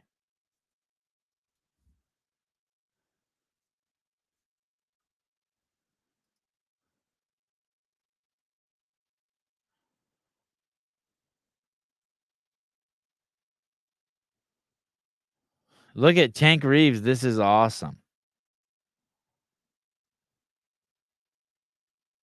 I should leave something nice for Tank.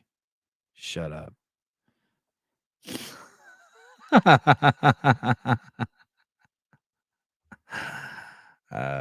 Tanky.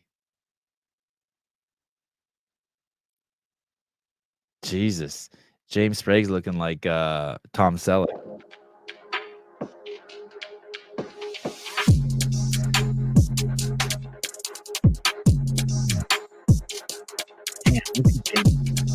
quads.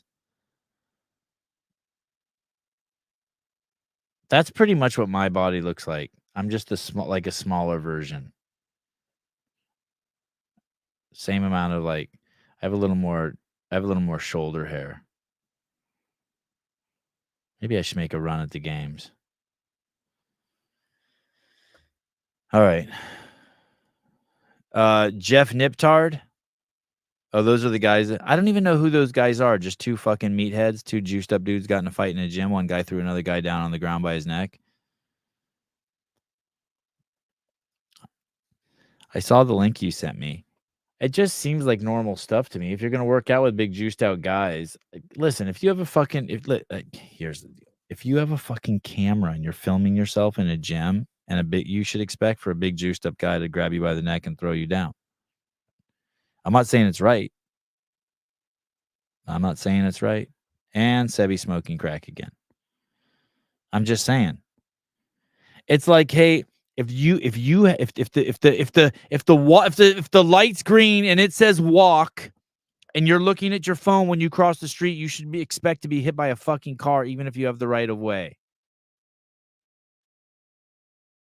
No, it's not a guarantee, Heidi. I appreciate the question. It's not a guarantee, but it's just something you should expect. Just because the fucking light is green and it says walk, you should always expect if you're in the fucking street to get fucking hit by a car. It's the same fucking thing with filming in a gym. You should expect a fucking big juiced up guy to fucking throw you on the ground. You're being a jackass.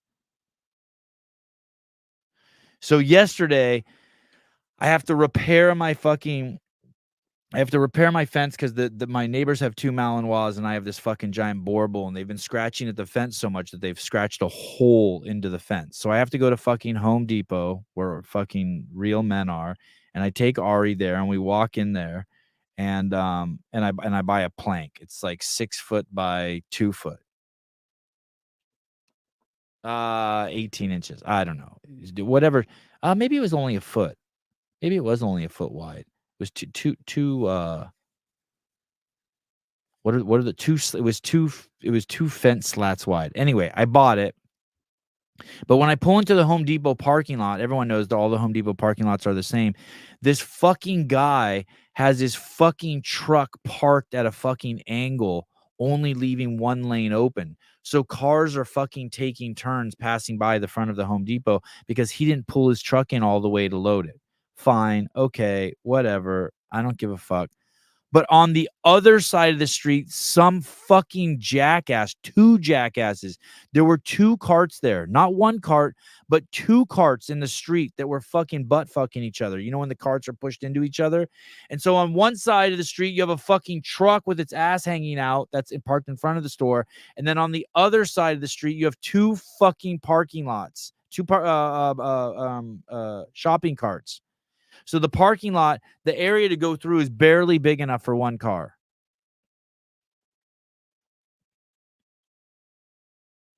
So I'm sitting there in my fucking minivan. I got the window down. I'm chilling. I'm just chilling. I'm just like, what kind of fucking jackass leaves their fucking shopping cart in the fucking street, let alone fucking two? And then what are the chances that a fucking another idiot's parked with his ass hanging out on the other side, right at the same fucking spot?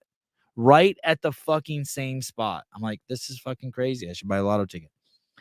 So I pull forward and I see 3 Home Depot employees like setting up ladders. There's a ladder sale. So they're setting up ladders and they can see everything that's fucking going on. It's 30 feet fucking away.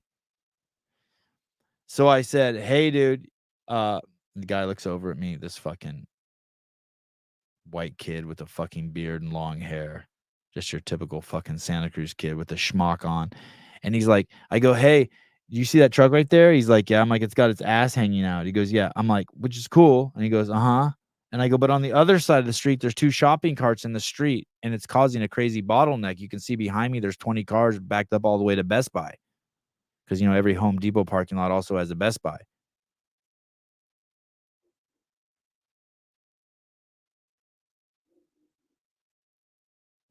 He fucking doesn't do shit. He doesn't do shit. There's 3 guys there. Him and his 2 buddies are listening to me fucking talk. He doesn't do shit. All he had to do. So what do I fucking do? Fucking park my car and go back there and move the fucking shopping carts. Not like a fucking idiot like half of you fucktards who think that there's that the shopping cart has to go back to the corral. I just fucking threw them up on the fucking curb like a fucking man does. Not like a fucking cuck slave does. Walk it back to the fucking stall. It was my business. I was driving on the fucking road. That's the problem. Too many fucking people are minding their own business. You're a fucking employee there. That's why I got ahead in life. Because if I was a fucking employee there, I'd have seen that and been like, yep, I'm going to go the extra mile. I know my job today is just to set up fucking ladders. But you know what? I'm going to go the extra mile, move the shopping cart out of the fucking street.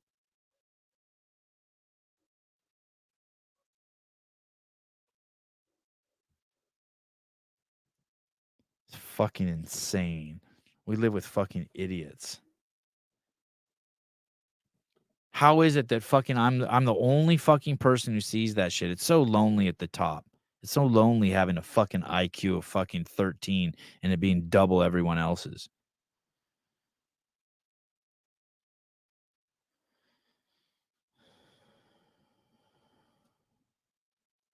What's crazy? I take mine all the way back to the store. What's crazy, Ken, is these.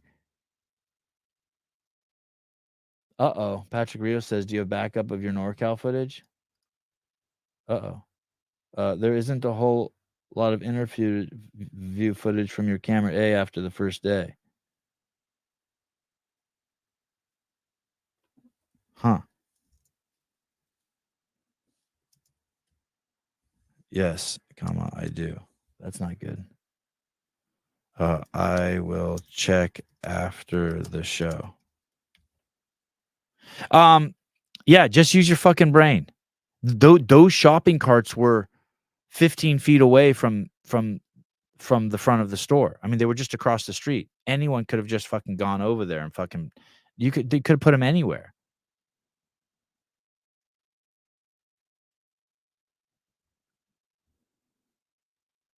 No, no, I'm not flipping the script, Miss Young. I am not flipping the script on my shopping cart views.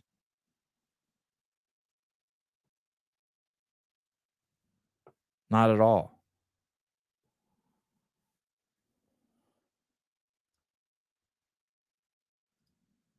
Hi. Hi, babe. Hi. What's up, Mike? Hi.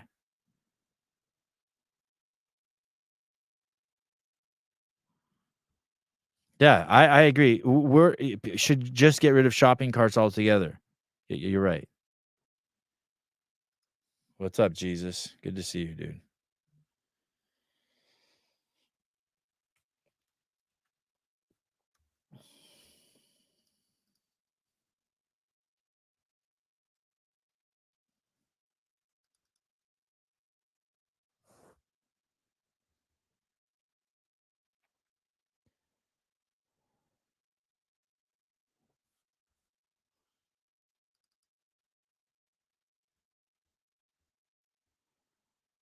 Oh, man.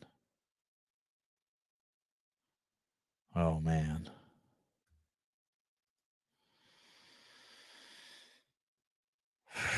All right. Avi's home alone. I should go inside the house, see what's going on. You fucking idiots. Leaving your fucking shopping cart in the fucking street.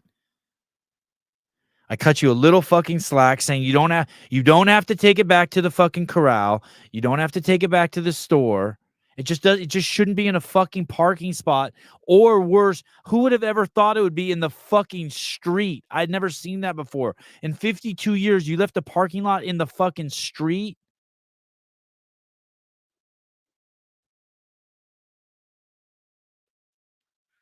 Yeah, leave it up on the curb. Yeah, leave it up on the curb. Kick it up on the curb, out of the way.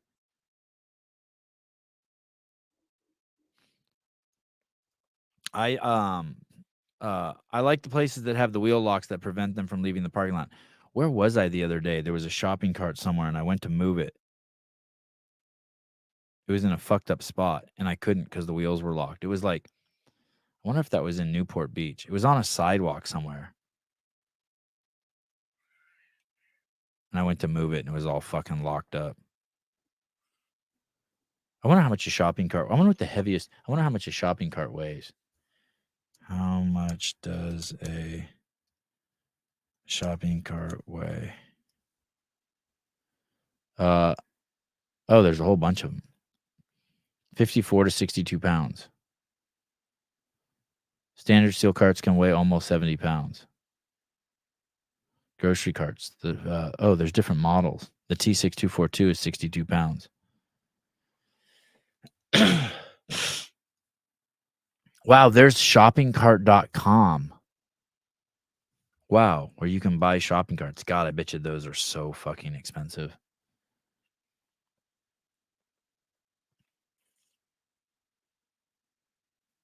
Yeah, here's a 64-pound one.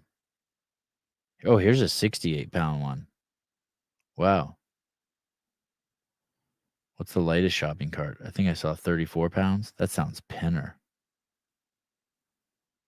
30. Oh, here's a 30-pound shopping cart. Wow.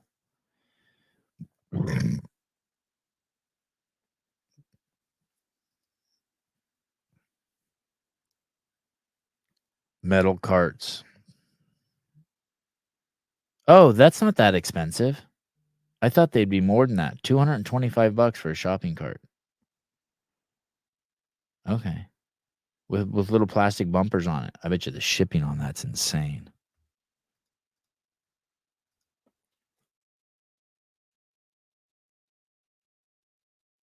I think I might have a cold or something.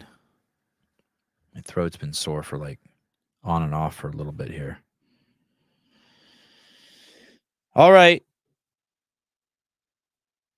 You all lazy people who order groceries for delivery or quick pickup make me mad. The paid workers with their huge carts get in my way. Oh, take one of the CBD gummies. Good idea. Bad idea. HDR CBD. I could chew these up until they turn into juice. I wonder what has more sugar, Rob Wolf's LMNT or one of these.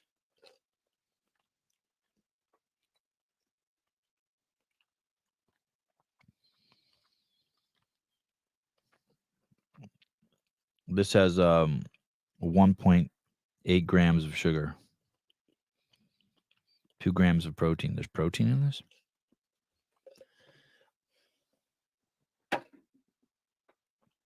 That's what she said. Okay. I'm trying to get I have interviews from you up until the first event. That's so fucking weird. And nothing else until the last day. I wonder where that hard drive is. I wonder if it's plugged in right here. I wonder if this is it. Semifinals.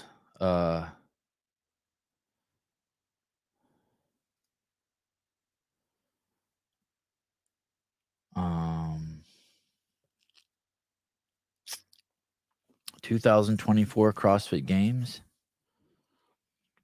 B-roll. Day 2 interviews. I'm just going to open up a clip and see what it is.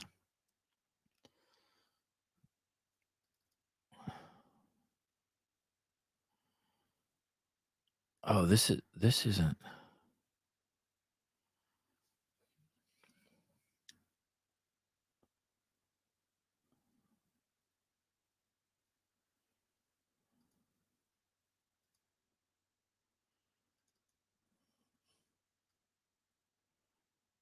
Oh shit, this is footage from God, I wonder if I have I had a crazy interaction with Laura Horvath at the games. Crazy. I wonder if I got it filmed. Oh shit. Here it is. I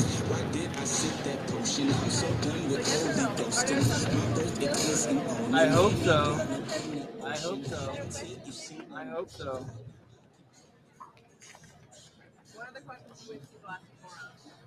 No, like, how you feel? Are you excited? I'm like, what? Guys, this Obviously. is such a shitty question. Yeah.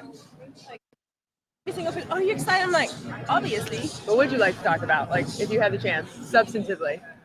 not really about CrossFit. I don't know. Can you everyone guys watches hear this? CrossFit follows me. I'm like, like they see how everything is going, I guess, and then I don't know, life. What time did you get here this How's your morning? dog? What time did you get here this morning? 6, 5:50, something like that. Did they bus the athletes in, or did you come by yourself? I got driven by Benjamin. Or if your season had a theme this year, what would be the theme? The theme. Yeah, like what's the highlighter? It's like the main thing you've been like working on, or Oh, like for me. what's your mindset is kind of. Is it because you're thinking about the outcome instead of? Like, Please have it. Please have it. Damn, I don't have it. She tore me a new one. It's too bad I don't have it. Damn. I've been working on blocking Sevon. Oh. Could you guys hear any of that when it was playing? Oh, yes, you could hear it. Sounds like Laura, not NorCal. Yeah, that was Laura. That was Laura, right? That was Laura at the run event prior to the start of it. And when I walked up to her, she fucking tore me a fucking new one. Hello? Hey. What's going on? Oh, hold on. Our connection's fucked up. Hold on 1 second. Of course it's fucked up.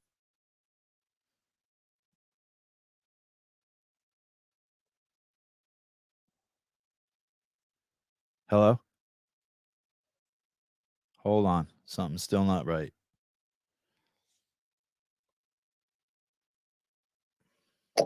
It's me. I can call another day. Nope, that's it. You're good. Hi. There we go.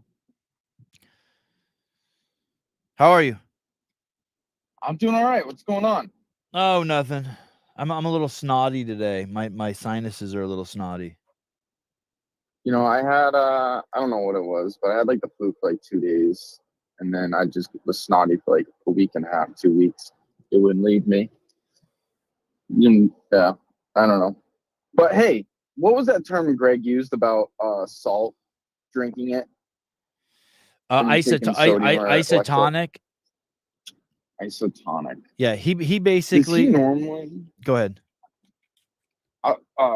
Yeah, go ahead and explain. But I was gonna say, does he just randomly drop bombs on you like that all the time?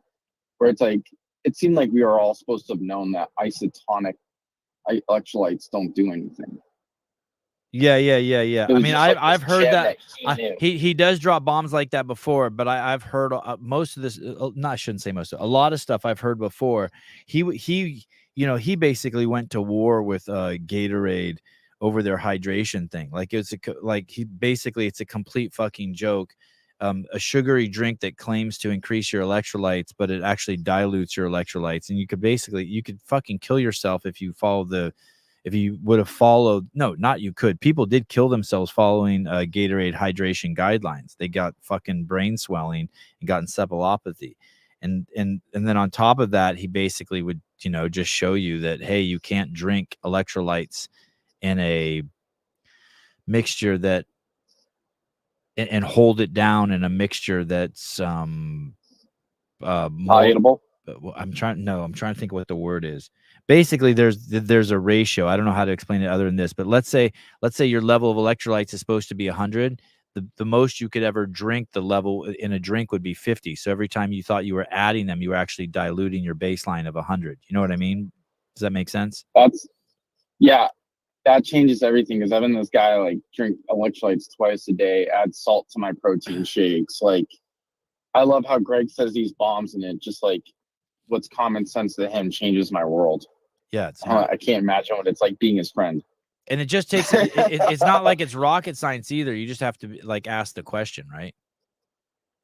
Right. And when you explain it, it makes sense. If you add salty water to salty water, it doesn't make more salty water. It just makes more water, a higher volume of water with a lower ratio of salt. Right. Essentially. Right. Exactly. Ratio. That's the key word there. Yeah. And the measurement he used, Jeffrey Birchfield's reminding me, the measurement he used, the metric to use is millimoles. All right. So noted. Eat my salt, not drink my salt. Yeah. Crazy. I I was curious. Yes. Go ahead. No, go ahead, man. I want to learn more about this. I mean, I don't think there's anything wrong with drinking salt. Like, I don't think there's anything wrong with, like, you know, I don't think there's anything wrong. Like obviously pure water is going to dilute you faster than putting a fucking tablespoon of water in a cup of water. So there's that too. Right. But the obviously, and I know you know this, but the point of that thing is that fucking Rob Wolf, Mr. Paleo, has fucking got garbage in his drink, and he's lying to people. And it's like, hey, why do that? I was thinking about this the other day because I'm like a tinfoil hat anti-pharmaceutical guy. And partially because of you, thank you. The FDA approves all these dyes that are toxic to our systems and all our foods and candies and drinks and whatnot, but you can't get them in all these other countries. They're the ones that are approving these things that are toxic for us, but they're also the ones that are telling us what medicines we can and cannot take. You know, I called about BPC the other day, and it's like crazy. They don't approve that, but they approve these things that are known to actually harm you. It's like, why would anyone trust anything they have to say? Right. Hey, there's I don't know the exact details, but I have this water filter. It's called a Berkey. Okay. And because it cleans water at such a fucking high level, these carbon filters, I think this is the story. The process to get them legalized requires a certification that the company can't afford, and so they can't be sold in California. That's ridiculous. So a shittier water filter with a lower rating would be easier to certify, but because their rating is so high, they can't afford the certification for it. It's fucking nuts. And so there's all sorts of retarded shit like that. Yeah, I noticed whenever. And hey, that's one of the big things Trump's going to get rid of is those types of regulation that are just fucking hurting people. Oh yeah, he wants to get rid of that huge like 90-something% tax on Zyn or something like that. Is there a Maybe 90% tax on Instagram Zyn? That's fucking nuts. I think I seen that on Instagram. Yeah, that's fucking I won't nuts. try that stuff, but I'm like so curious to try it too. If you like 'Cause, nicotine, I stay love away. nicotine. Yeah, then stay away. Yeah. I want to ask you about CrossFit. Okay. I feel like the heroes of CrossFit have changed. I feel like 7 years ago, Tia was a hero, Matt was a hero, and like who the heroes are today are different. It's not like the winners. Laura's a hero, but Rich and Troni is, but like heroes today are like Alex Kazan, Colton Mertens and stuff like that. And I just feel like the dynamic of the champions being the heroes of the sport is going to kind of be no more. Does that make sense? Yeah. Let me ask you this. If I had to ask you what Tia stood for, what would you say? Oh boy. I don't want to say getting sponsors, but kind of, yeah. Making money and building a brand. And I don't know if there's a great. And if I asked you what's James Sprague stand for, what would you say? Bettering people around, bettering himself while bettering people also around him. Right. And he shared with us his moral code. Like he brought his girlfriend and fiance everywhere. He alluded to the fact that he wasn't having sex before marriage with her. We know that every time he spoke about he won, he quoted the Bible. There's just people. Here's the thing. I don't think it's that some people don't stand for anything. It's just they don't even know what that means. They're just completely oblivious. There's people who stand for shit and there's people who don't stand for shit. We always knew what fucking rich stood for. I think that if we don't know what you stand for, it's sort of hard, especially with the sport being as small as it is and in the intimate setting. We it's like fucking Kamala Harris. We don't know what the fuck she stands for. We don't fucking know. We have no fucking idea. And we don't know what most of these fucking athletes stand for. And, they're not obligated to tell us what they stand for either. But like we know by action what Colton Mertens stands for. He's the underdog. He believes in hard work. He is extremely loyal. He's not afraid to speak his mind. He's not a guy who makes excuses. Like he's developed. And so you can decide whether you want to make him your hero or your role model. And, and I don't know if hero is maybe a horrible word, but you know what I'm getting at. Yeah, You know, yeah, people yeah, that we look up to and respect. And Hey, I mean, they're also in a weird space. Even the fact that Dallon's been with Matt Torres since he's been a youth, or that Annie Thor's daughter's been with Yami as her only coach the whole time, even those things speak volumes to us, you know? Oh, for sure. Way to bring that out. Yeah, I mean, Annie. I mean, she's a legend. She's not the one that stands on the fence either. She Right. tells you where she's at Right. on matters. Right. Or But yeah, so but a lot of these people, we just have no fucking idea. They're just fucking like whatever. Like, okay, so you had a kid. guess that's also okay too. Whoop-de-doo. Yay. I mean, Ariel Lowen has let us in close to her life to see her relationship with her husband. I mean, they're like, you know, that's some great fucking that's some great modeling there for humanity. Just even seeing couples together, the bar's so low to fucking be a hero these days, or whatever word you want to use, a role model. The bar's so low. What is be completely honest, what's Danny Spiegel? What's she stand for? Oh geez. I don't know if I have anything good to say. I think it's for herself. Self gain. Yeah, what next move can she get to get her to the next spot? Yeah, and I'm okay with that. And I'm okay with that. Like someone wrote, "Girls who eat." What about, all right, so like people who people stand for? I mean, one person I'd be confused about, who's Matt Frazier stand for? What's he stand for? Or would you rather not answer that? Matt's thing is very interesting. I heard an analysis the other day. Matt's goal was to come into CrossFit, win the games a bunch of time, make a bunch of money, and leave and never be seen again. And I think that's like, fuck, he wanted to put in the hard work, build the life he wants to build, and then fucking split. And then someone said, hey, why do you think he didn't do that? And I used to think it was because you know, people change. He got older and he wanted to give back, you know? And I know a lot of stories of Matt being very generous with his time and his money. There are a lot of stories out there. But part of me is concerned that he's got people around him that see him as a meal ticket, and Matt can't get any reprieve from it, and maybe he's not living the life he wanted to live. So I don't know what he stands for. Hey, and here's the thing. Some people just want to protect all that shit. Like some people want to or that's the excuse they give. They don't realize that your only value is in humanity is to just come forward and just like share your angle and put it all out on the line. I mean, you saw Jay Bhattacharya yesterday is a perfect example of that, right? He was a guy, happy, Stanford, fucking probably every time he went back to India, he was a hero in his neighborhood, and everyone probably respected him, and he walked through campus and everyone thought he was a god. Fuck, he's a PhD, MD, right?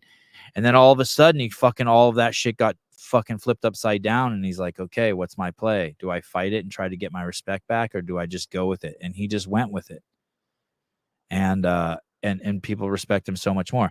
I mean, remember when I did the Matt, Josh, and Sevan podcast? I love those days. I think both Josh and Matt were like hesitant to say that they didn't get the vaccine because that was somehow contentious. It's like, holy fuck! Like I just can't see living my life like that. I don't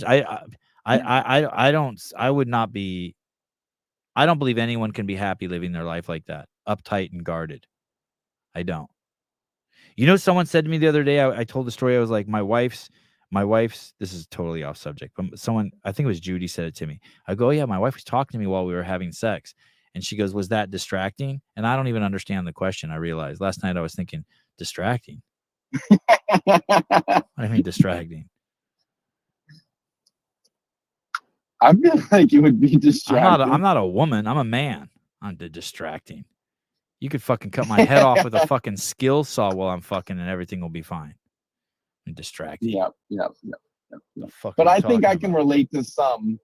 I can relate to some though that like maybe like some political or the ideology things I would keep close to the chest. But like this whole thing with like, let's get rid of like Dave Castro. It baffles me more people aren't standing up or making a voice other than hiding behind the PFA or not saying anything. Dude, that's the selfish thing. You punk ass bitch, you got nothing to say when the fucking entire planet's on lockdown. You got no commentary, but all of a sudden someone drowns and you got something to say that's close to you. Like, fuck you. It's all I just see it as all cowardice and pussies, to be honest. I see it as all I see it as sissy la land. But it doesn't matter to me. Those people aren't like happy like I am either. Like, so and they're young and they're scared. And so, but the sooner they fucking wake up and just fucking let it all hang out, the better they'll be. You got to cull the herd. It's like what Froning's doing now, posting pictures of him with fucking dead animals. He's culling the herd. He's going to actually be happier because eventually he's going to be completely surrounded by his own tribe. Oh shit, I lost you. Hold on. I lost you. Hold on. Something happened. What the fuck, man? The show just becomes more and more amateur, less and less professional. Okay, go ahead. What were you going to say? Go ahead. I was going to say, and I appreciate that. That's a good example because now he's just going to add more value to those who are subscribed or following to his channel or who he's coaching or whatever. They're just going to align that much more. And if you don't align with it, then go follow someone else's page or go follow whatever else you want to go do. Right. But Froning followers are some of the most valuable followers. Like you guys talk about this all the time. Danny Spiegel's followers aren't worth anything because they're just looking at one thing. Right. But What is that? What is someone it they're looking at? What is it they're looking at? Her butt. Yeah. Yeah. That's it. Just looking at the sex appeal, and a lot of those people are probably, and she probably have twice as many followers. You're just gonna go look at her page and not even subscribe to it or whatever. So, do you think that? Do you know what's crazy? If you scroll Beaver, do you think there's anyone who scrolls Beaver and feels better after they've scrolled Beaver? Like after you, absolutely not. You know, like you go onto some chick's account and like yesterday someone sent me a post and it's some chick and the start of every one of her clips is she bounces a little bit and her big old titties bounce, so I scrolled through one and then another and then I noticed I had looked at like 8 of them, and then I was like, all right, get off this page, and then I was thinking, wow, there's no. I'm not judging her either. It's just strictly speaking of myself, but there's never any like I always have, well, that was a waste of time. Like like every time I'm never fulfilled in any way. In like I'm so much more fulfilled when I'm driving down the street and I catch a glimpse of like, you know what I mean? Like someone fucking bending over and putting a surfboard into their fucking car and I see his fucking dick hanging out from the bottom of his towel and I'm like, I just saw that guy's dick. You know, that's a Santa Cruz thing. Because then I fucking copped a sneak peek at it. There's just no,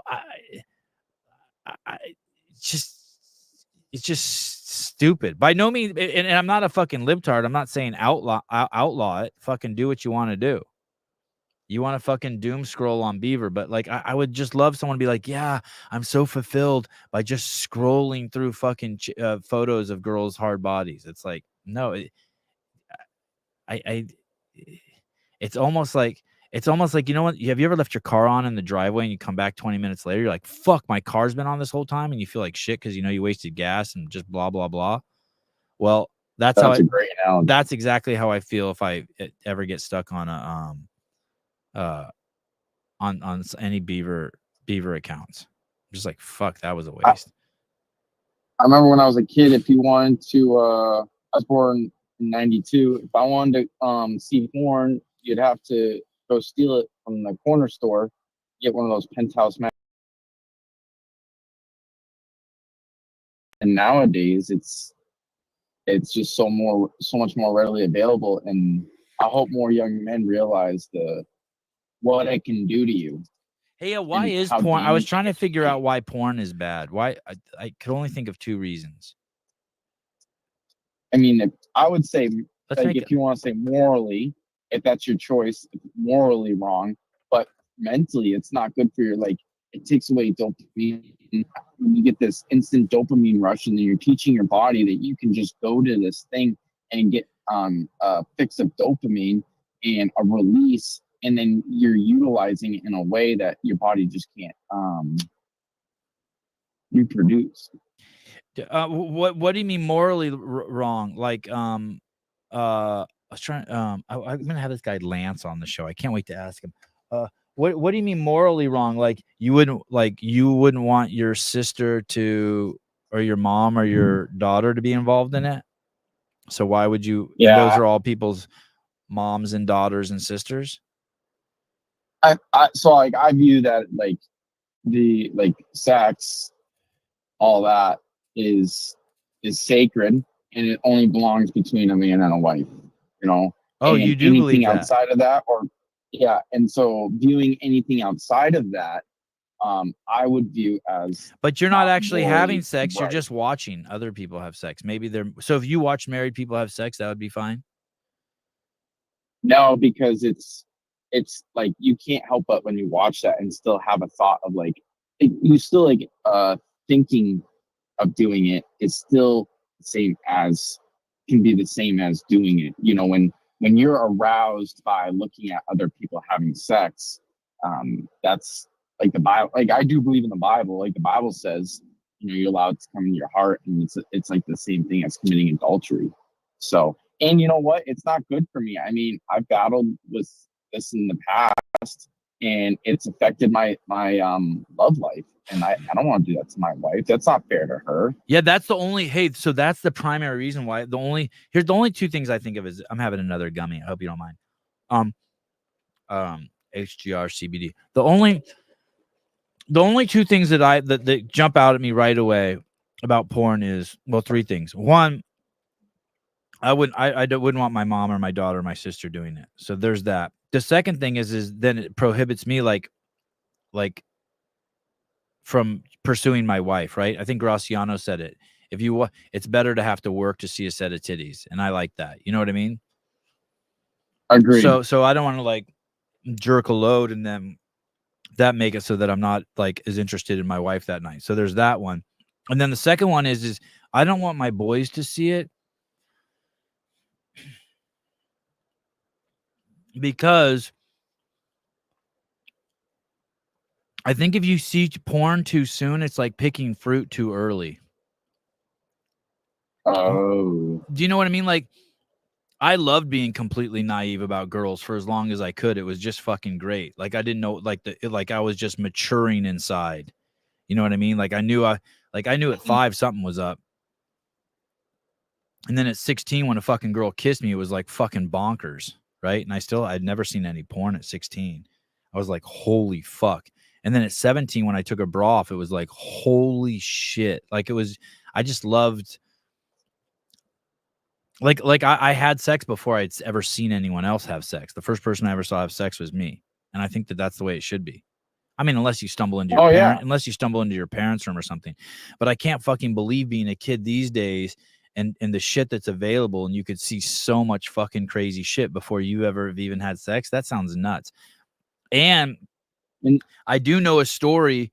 I don't know how prevalent this is. This is fucking crazy, but that kids actually think they watch porn and they actually think that's the way the interactions are supposed to go with their like girlfriends.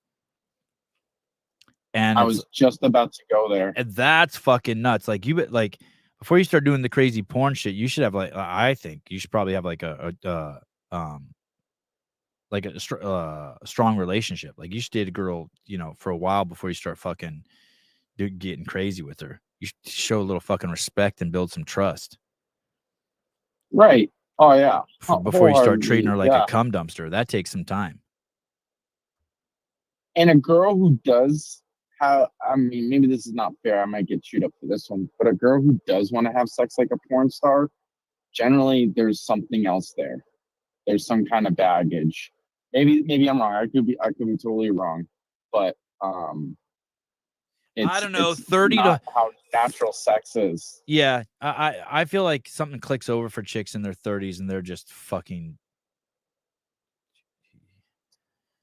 They're just game. But yeah, but yeah, I do think that that's a. I think that I don't think that's like all, but I think you're onto something, right? Like the crazy bitch is always the best fuck, but you're like, oh my god, it's like dating fucking Godzilla. Right. You're 3 drinks away from fucking a bar fight at all times. Yeah, that sucks, man. But a chick turns Man, 30 I and it's like you better fucking strap in and be like, you could find a good 30-year-old girl and you could get 10 years of just fucking she'll do anything for you. Just saying. Well, my wife's a little younger than me, so I'll look forward to that. How old is she? No. So we have an 8-year difference. So she's 24. Oh yeah, just hang I'm in there. 32. Yeah, just keep staying in shape. You'll see. Man, I can't believe I'm glad we had this conversation. I'm glad I got to hear this side of you because you do. I mean, I know you like to joke a lot and you put yourself out there in another light, but no, I appreciate hearing all your views.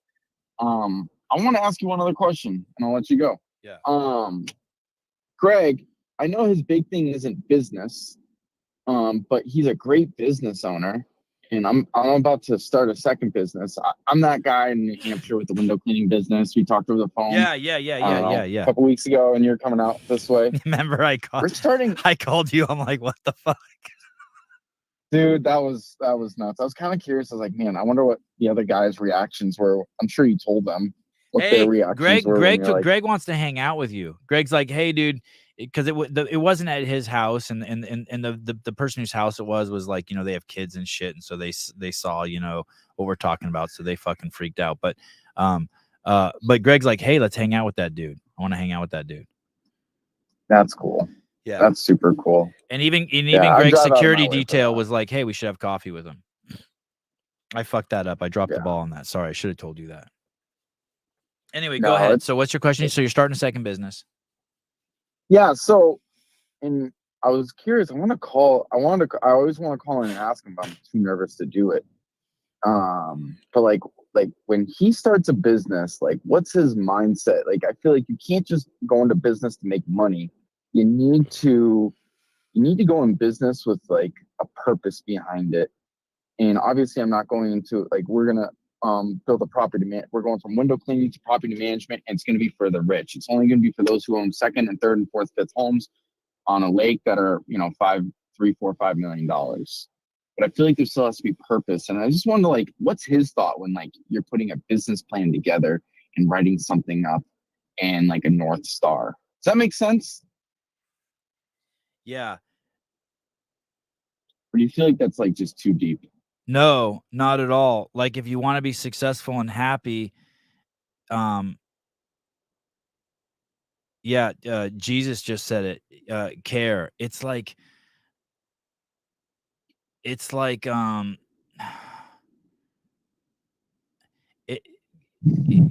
did I Patrick Bet David was talking about the other day. He gave some good examples. Was it Patrick Bet David or someone did? But it's like if someone gives you, let's say you're a pool cleaner and you're cleaning and you go there to clean someone's pool and you get there and you see broken glass by the patio. So you go back to your truck, even though it's not your job, and you get a fucking dustpan and you sweep it up, and then you text the people, you take a picture and be like, hey, by the way, I don't know if this was a light bulb that broke or a glass, but I just want to let you know I saw broken glass here, so I swept it up. It's like it's like those fucking guys at Home Depot, like who didn't, like, they were right across the street and it's their fucking house, their Home Depot, and they didn't care enough to tell the guy, hey sir, can we make a little room for you to pull in your truck and then go move those shopping carts? It's like just caring beyond your, like, what do you want to do? Like, what do you get your gratification from? And so if you're I'm just making this up, but if you're doing a management, what you want to do is you would want people would basically want all the stress of their house taken off of them. That's why, like, I'm so good to all my fucking tenants that I fucking have. Like, they'll be like, hey, our refrigerator stopped working. And I say to them, what do you want to do? Do you want to get it repaired or do you want to get a new one? And they'll be like, I want to get a new one. I'm like, okay, find one and send me the fucking receipt. I send window cleaners to their house to take off all the screens and clean all the windows once a year. It's fucking expensive. I have gardeners for all the fucking houses. It's like, do you want it? Like, my goal is to make them happy. It's a fucking relationship. It's a partnership. I see them as fucking like caretakers of my fucking house. I don't see them as like a way to fucking make money. Now there's people who are doing it differently than that, right? And they're probably making a shitload of money, but like none of my tenants ever fucking leave. And it's like yeah, if you're gonna provide that service, it's like, hey, well, we're gonna fucking take care of your fucking house. We're gonna treat it like it's our fucking own. And if you want to do that, then I think you want to get into that business. Like, hey, I really want to take the stress off of people of having a home and renting it out, and I'm gonna fucking take care of it like it's my own fucking home. It's like if you were a gardener and your job was only to like mow the lawn, but when you pull it to the house, there was like a bag of McDonald's in the front. Would you pick it up and throw it away for them too? And like if I personally am in a place in my life where I don't, and so is Greg, I don't do anything unless I'm like that about it. Like the perfect example is the skate park. Every time I go to the fucking skate park, I fucking clean up because my kids fucking skate there. It's what I want to do that.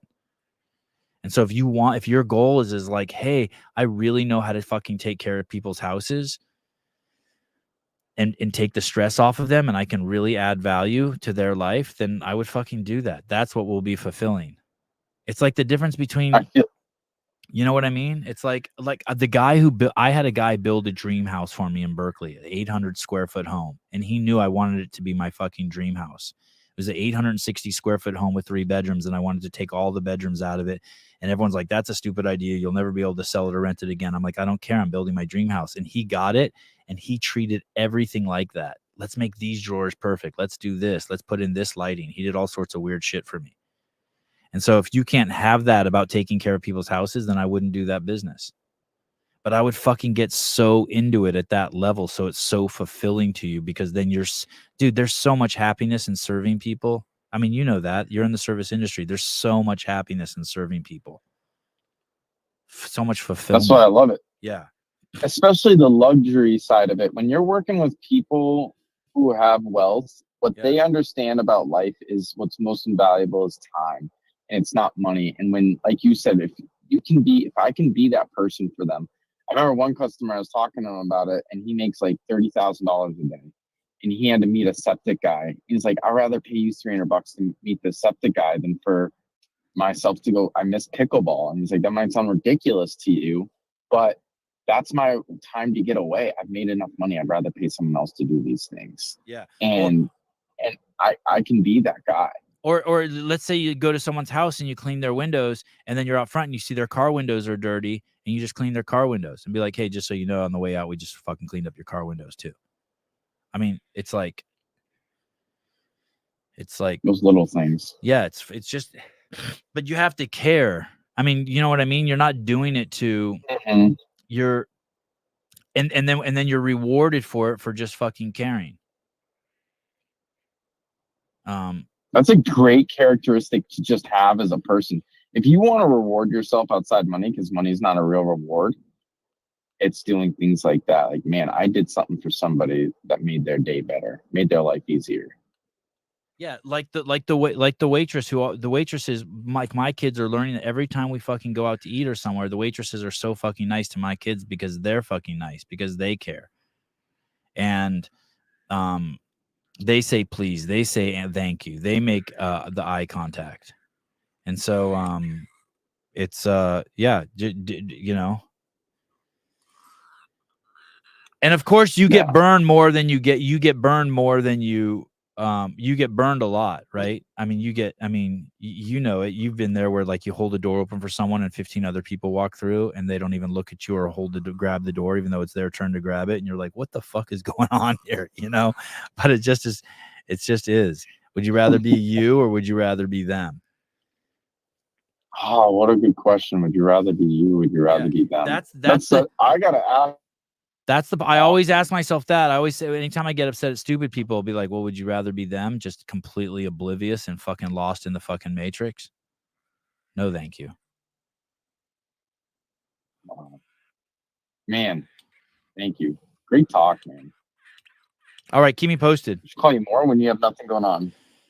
All right. Thanks for calling. Cool. See you, dude. Bye.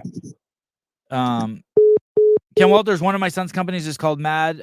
Moving, make a difference is a whole philosophy, is everything Sevy's giving examples of. Yeah, and that guy who called in his area, he was just given the award as the best window cleaning company in the area.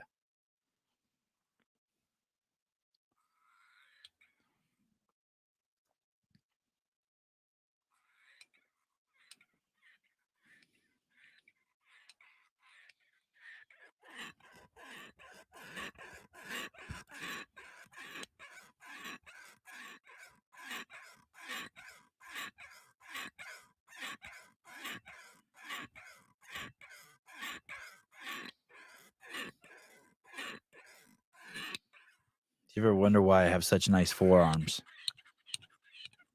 I have beautiful forearms.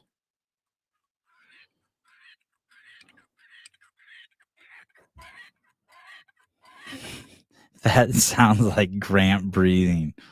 Grant, do you vape? What the fuck?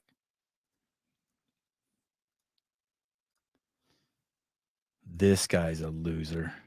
So Kamala Harris was just asked point blank what her thoughts on weed are. Let's listen to what she said. I just feel strongly people should not be going to jail for smoking weed. And we know historically what that has meant and who has gone She feels strongly about it. to jail. Second, I just think we have come. We know what that means historically. What? Tell me. Do you think more black guys have gone to jail for smoking weed than white guys? You're out of your fucking mind.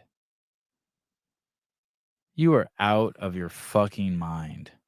To a point where we have to understand that we need to legalize it and stop criminalizing this behavior. So I want to tell you what happened in California. They legalized it and the cartels came in full blast. They legalized it and the crime around marijuana is fucking so fucking high in California now. It's out of fucking control. Now, someone's going to be like, so you're saying they shouldn't legalize it? I'm like, no, I'm not saying that either. I'm just telling you what happened.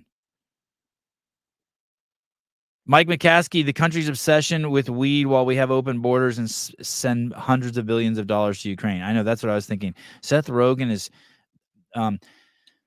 he's been retarded by weed. Retarded, like he's been just set back. And so, and I've actually, this is not a new position for me. I have felt for a long time we need to legalize it. So that's where I am on that. I love it. Well, okay. She said weed, not cannabis. Pay attention, y'all. Yeah, that's old school, right? Yeah, that's old school. I like it. I like it. Doesn't get much more clear than that. Kamala Harris was the first major party presidential nominee in history to have ever called for weed legalization. And if we want to see weed legalized at the federal level, we have to make sure Kamala Harris wins and Democrats get control of Congress. Yeah, but if you have any cool thoughts when you're stoned and you want to post them to fucking Facebook, they'll be pulled down. It'll take a joint effort from all of us. Excuse me, I had to. So please make a plan to vote by November 5th. Thank you so much. God, he's such a dirty cunt.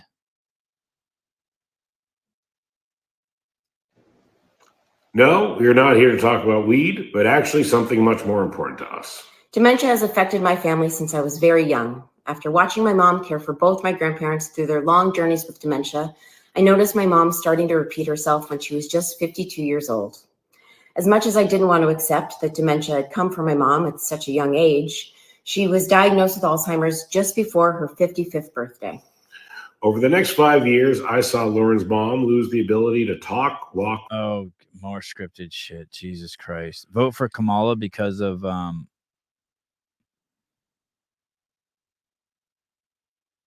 oh, this is the guy. This is the guy that got me too, James Franco.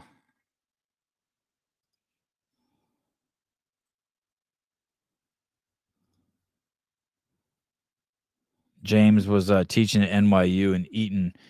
I guess he taught a class on, and one of the days was like how to eat pussy on film. And I guess girls wear something over their vagina when you're pretending to eat their pussy on camera. And he had slid it over on some of his students, supposedly, was actually eating the pussy. Pretty intense.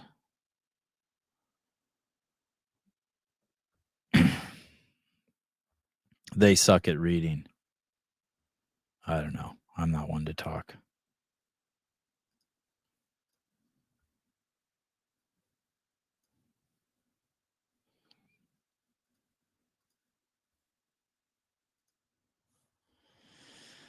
I found a couple of Kamala. Here's the cohort of Kamala voters. Here we go. Grandma, do you want to vote for the first black woman president ever? Yeah. Okay, she's a Democrat too. Okay, so I'll show you where to write. Keep the pen in your hand, and it's right here.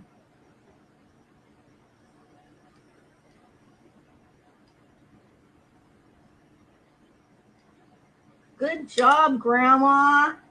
You got to vote for the first woman president. Harris. Kamala Harris. By the way, I don't have TikTok, so those of you who send me TikTok clips, I never see them because they won't let me watch them unless I have the app.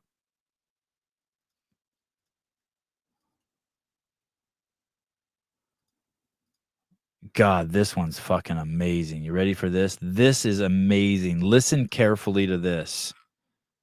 I wish Avi would come on my podcast. My sister is trans, and she it's like when someone's like talking about something that directly affects you and they have no skin in the game. None, nada, zero. Like, you know, it's different. How do you feel about Israel and Palestine? I mean, I don't think the genocide in Gaza is good. Do you have skin in the game? Well, like, that's like a little bit of a different issue, though. Like, we're talking about like the health. No, but I'm just trying to make the point here. So you're upset. You're about a foreign war, and I'm talking about people's health care. I'm talking about people's lives. So my mother lives in Israel. My sister, my brother. You have a really strong opinion about Israel. I'm applying your same argument back at you. You don't know what you're talking about. You've got no skin in the game. And I'm okay. Okay. You see how that works? Funny how her logic only applies to a political foes. So you have a fucking family member, a fucking sibling, a wife, a daughter, a son who's fucking mentally ill, and they want to fucking chop off their fucking penis and fucking go to public schools and fucking read to little kids and start grooming them. And you're saying that I can't fucking understand because I don't have any trannies in my family. So then I say, okay, what do you think about what's happening in Israel and Palestine? And you're like, well, the Jews are fucking slaughtering the Gazans. And I'm like, really? Well, do you have any skin in the game? Because you seem to have a strong opinion about it. No. Well, my mom and my fucking sister and my brother are there. Oh, I don't want to talk about it.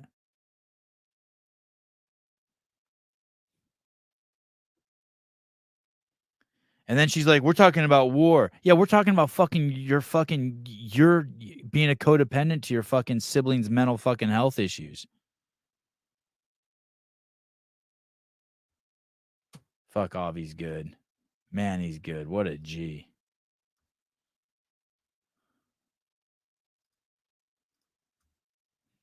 I really hate to do this to the women in the crowd. If you're a woman, now's a good time to go to the bathroom.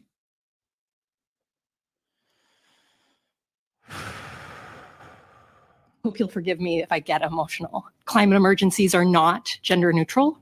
The degradation of ecosystems disproportionately impacts women and girls. And I am wildly emotional. This is the existential crisis of our time. In earth sciences, if you speak about climate change, that is one of these taboo subjects. And climate change is tricky. There's a disconnect between what the science says and what the narrative in the mainstream media is. And what certain, what I would call activist scientists have been kind of pushing. The narrative in the media is doing so much damage to mental health. Climate anxiety is probably the #1 anxiety issue for the college students that I talk to. And the science does not support that fear. I think that fear is irrational. Climate anxiety disproportionately affects women. Climate science isn't. I thought the music was great too, Judy. Climate change isn't gender neutral. Like, what? Where the fuck do they fucking find these people?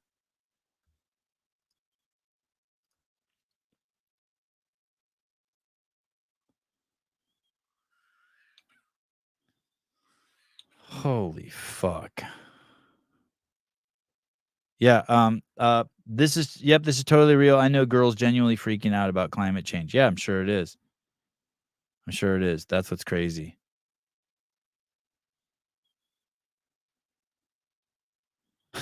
Olivia, I'm so afraid of the sun. Oh, God. Climate change anxiety.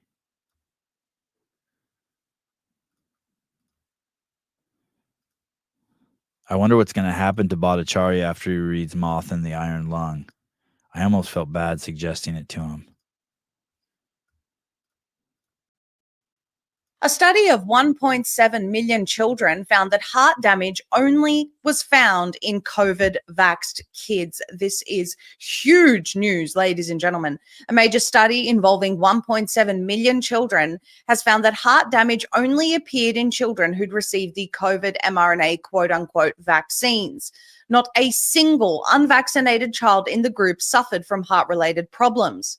In addition, the researchers note 0 children from the entire group, vaccinated or unvaccinated, died from COVID-19. Furthermore, the study found that the COVID shots offered the children very little protection from the virus, with many becoming infected after just 14 to 15 weeks of receiving an injection. The 1.7 million children observed in the study were between the ages of 5 to 15 and were registered with the UK's national healthcare system. The study was conducted by a team of leading UK medical doctors, epidemiologists, biostatisticians, and public health experts led by Oxford University's Professor Combe D. Andrews. A preprint of the study's paper was published in the MedRxiv Medical Journal. That's linked there in the article. The researchers were investigating the safety and effectiveness of Pfizer's vaccine in fully vaccinated, partially vaccinated, and unvaccinated children and teenagers. However, they discovered that cases of myocarditis and pericarditis only emerged in the vaccinated group. You can view that study linked in the article. Now, of course, this is very, very important, and these studies need to continue because of how many people lost their jobs, lost their platforms, were ostracized from society, even lost their families for questioning the possible safety or not so safety of these injections. And because of the fact that emergency use authorization was given to these despite the mounting evidence that they were not safe, which Pfizer knew and the FDA knew as well. That's why they tried to hide it for 75 years. Yep. All right. You're welcome. I think Fikowski's going to do a whole thing on the danger of vaccines next week on his YouTube channel. He's going to finally use his platform for good. Talk to you guys later. Bye-bye.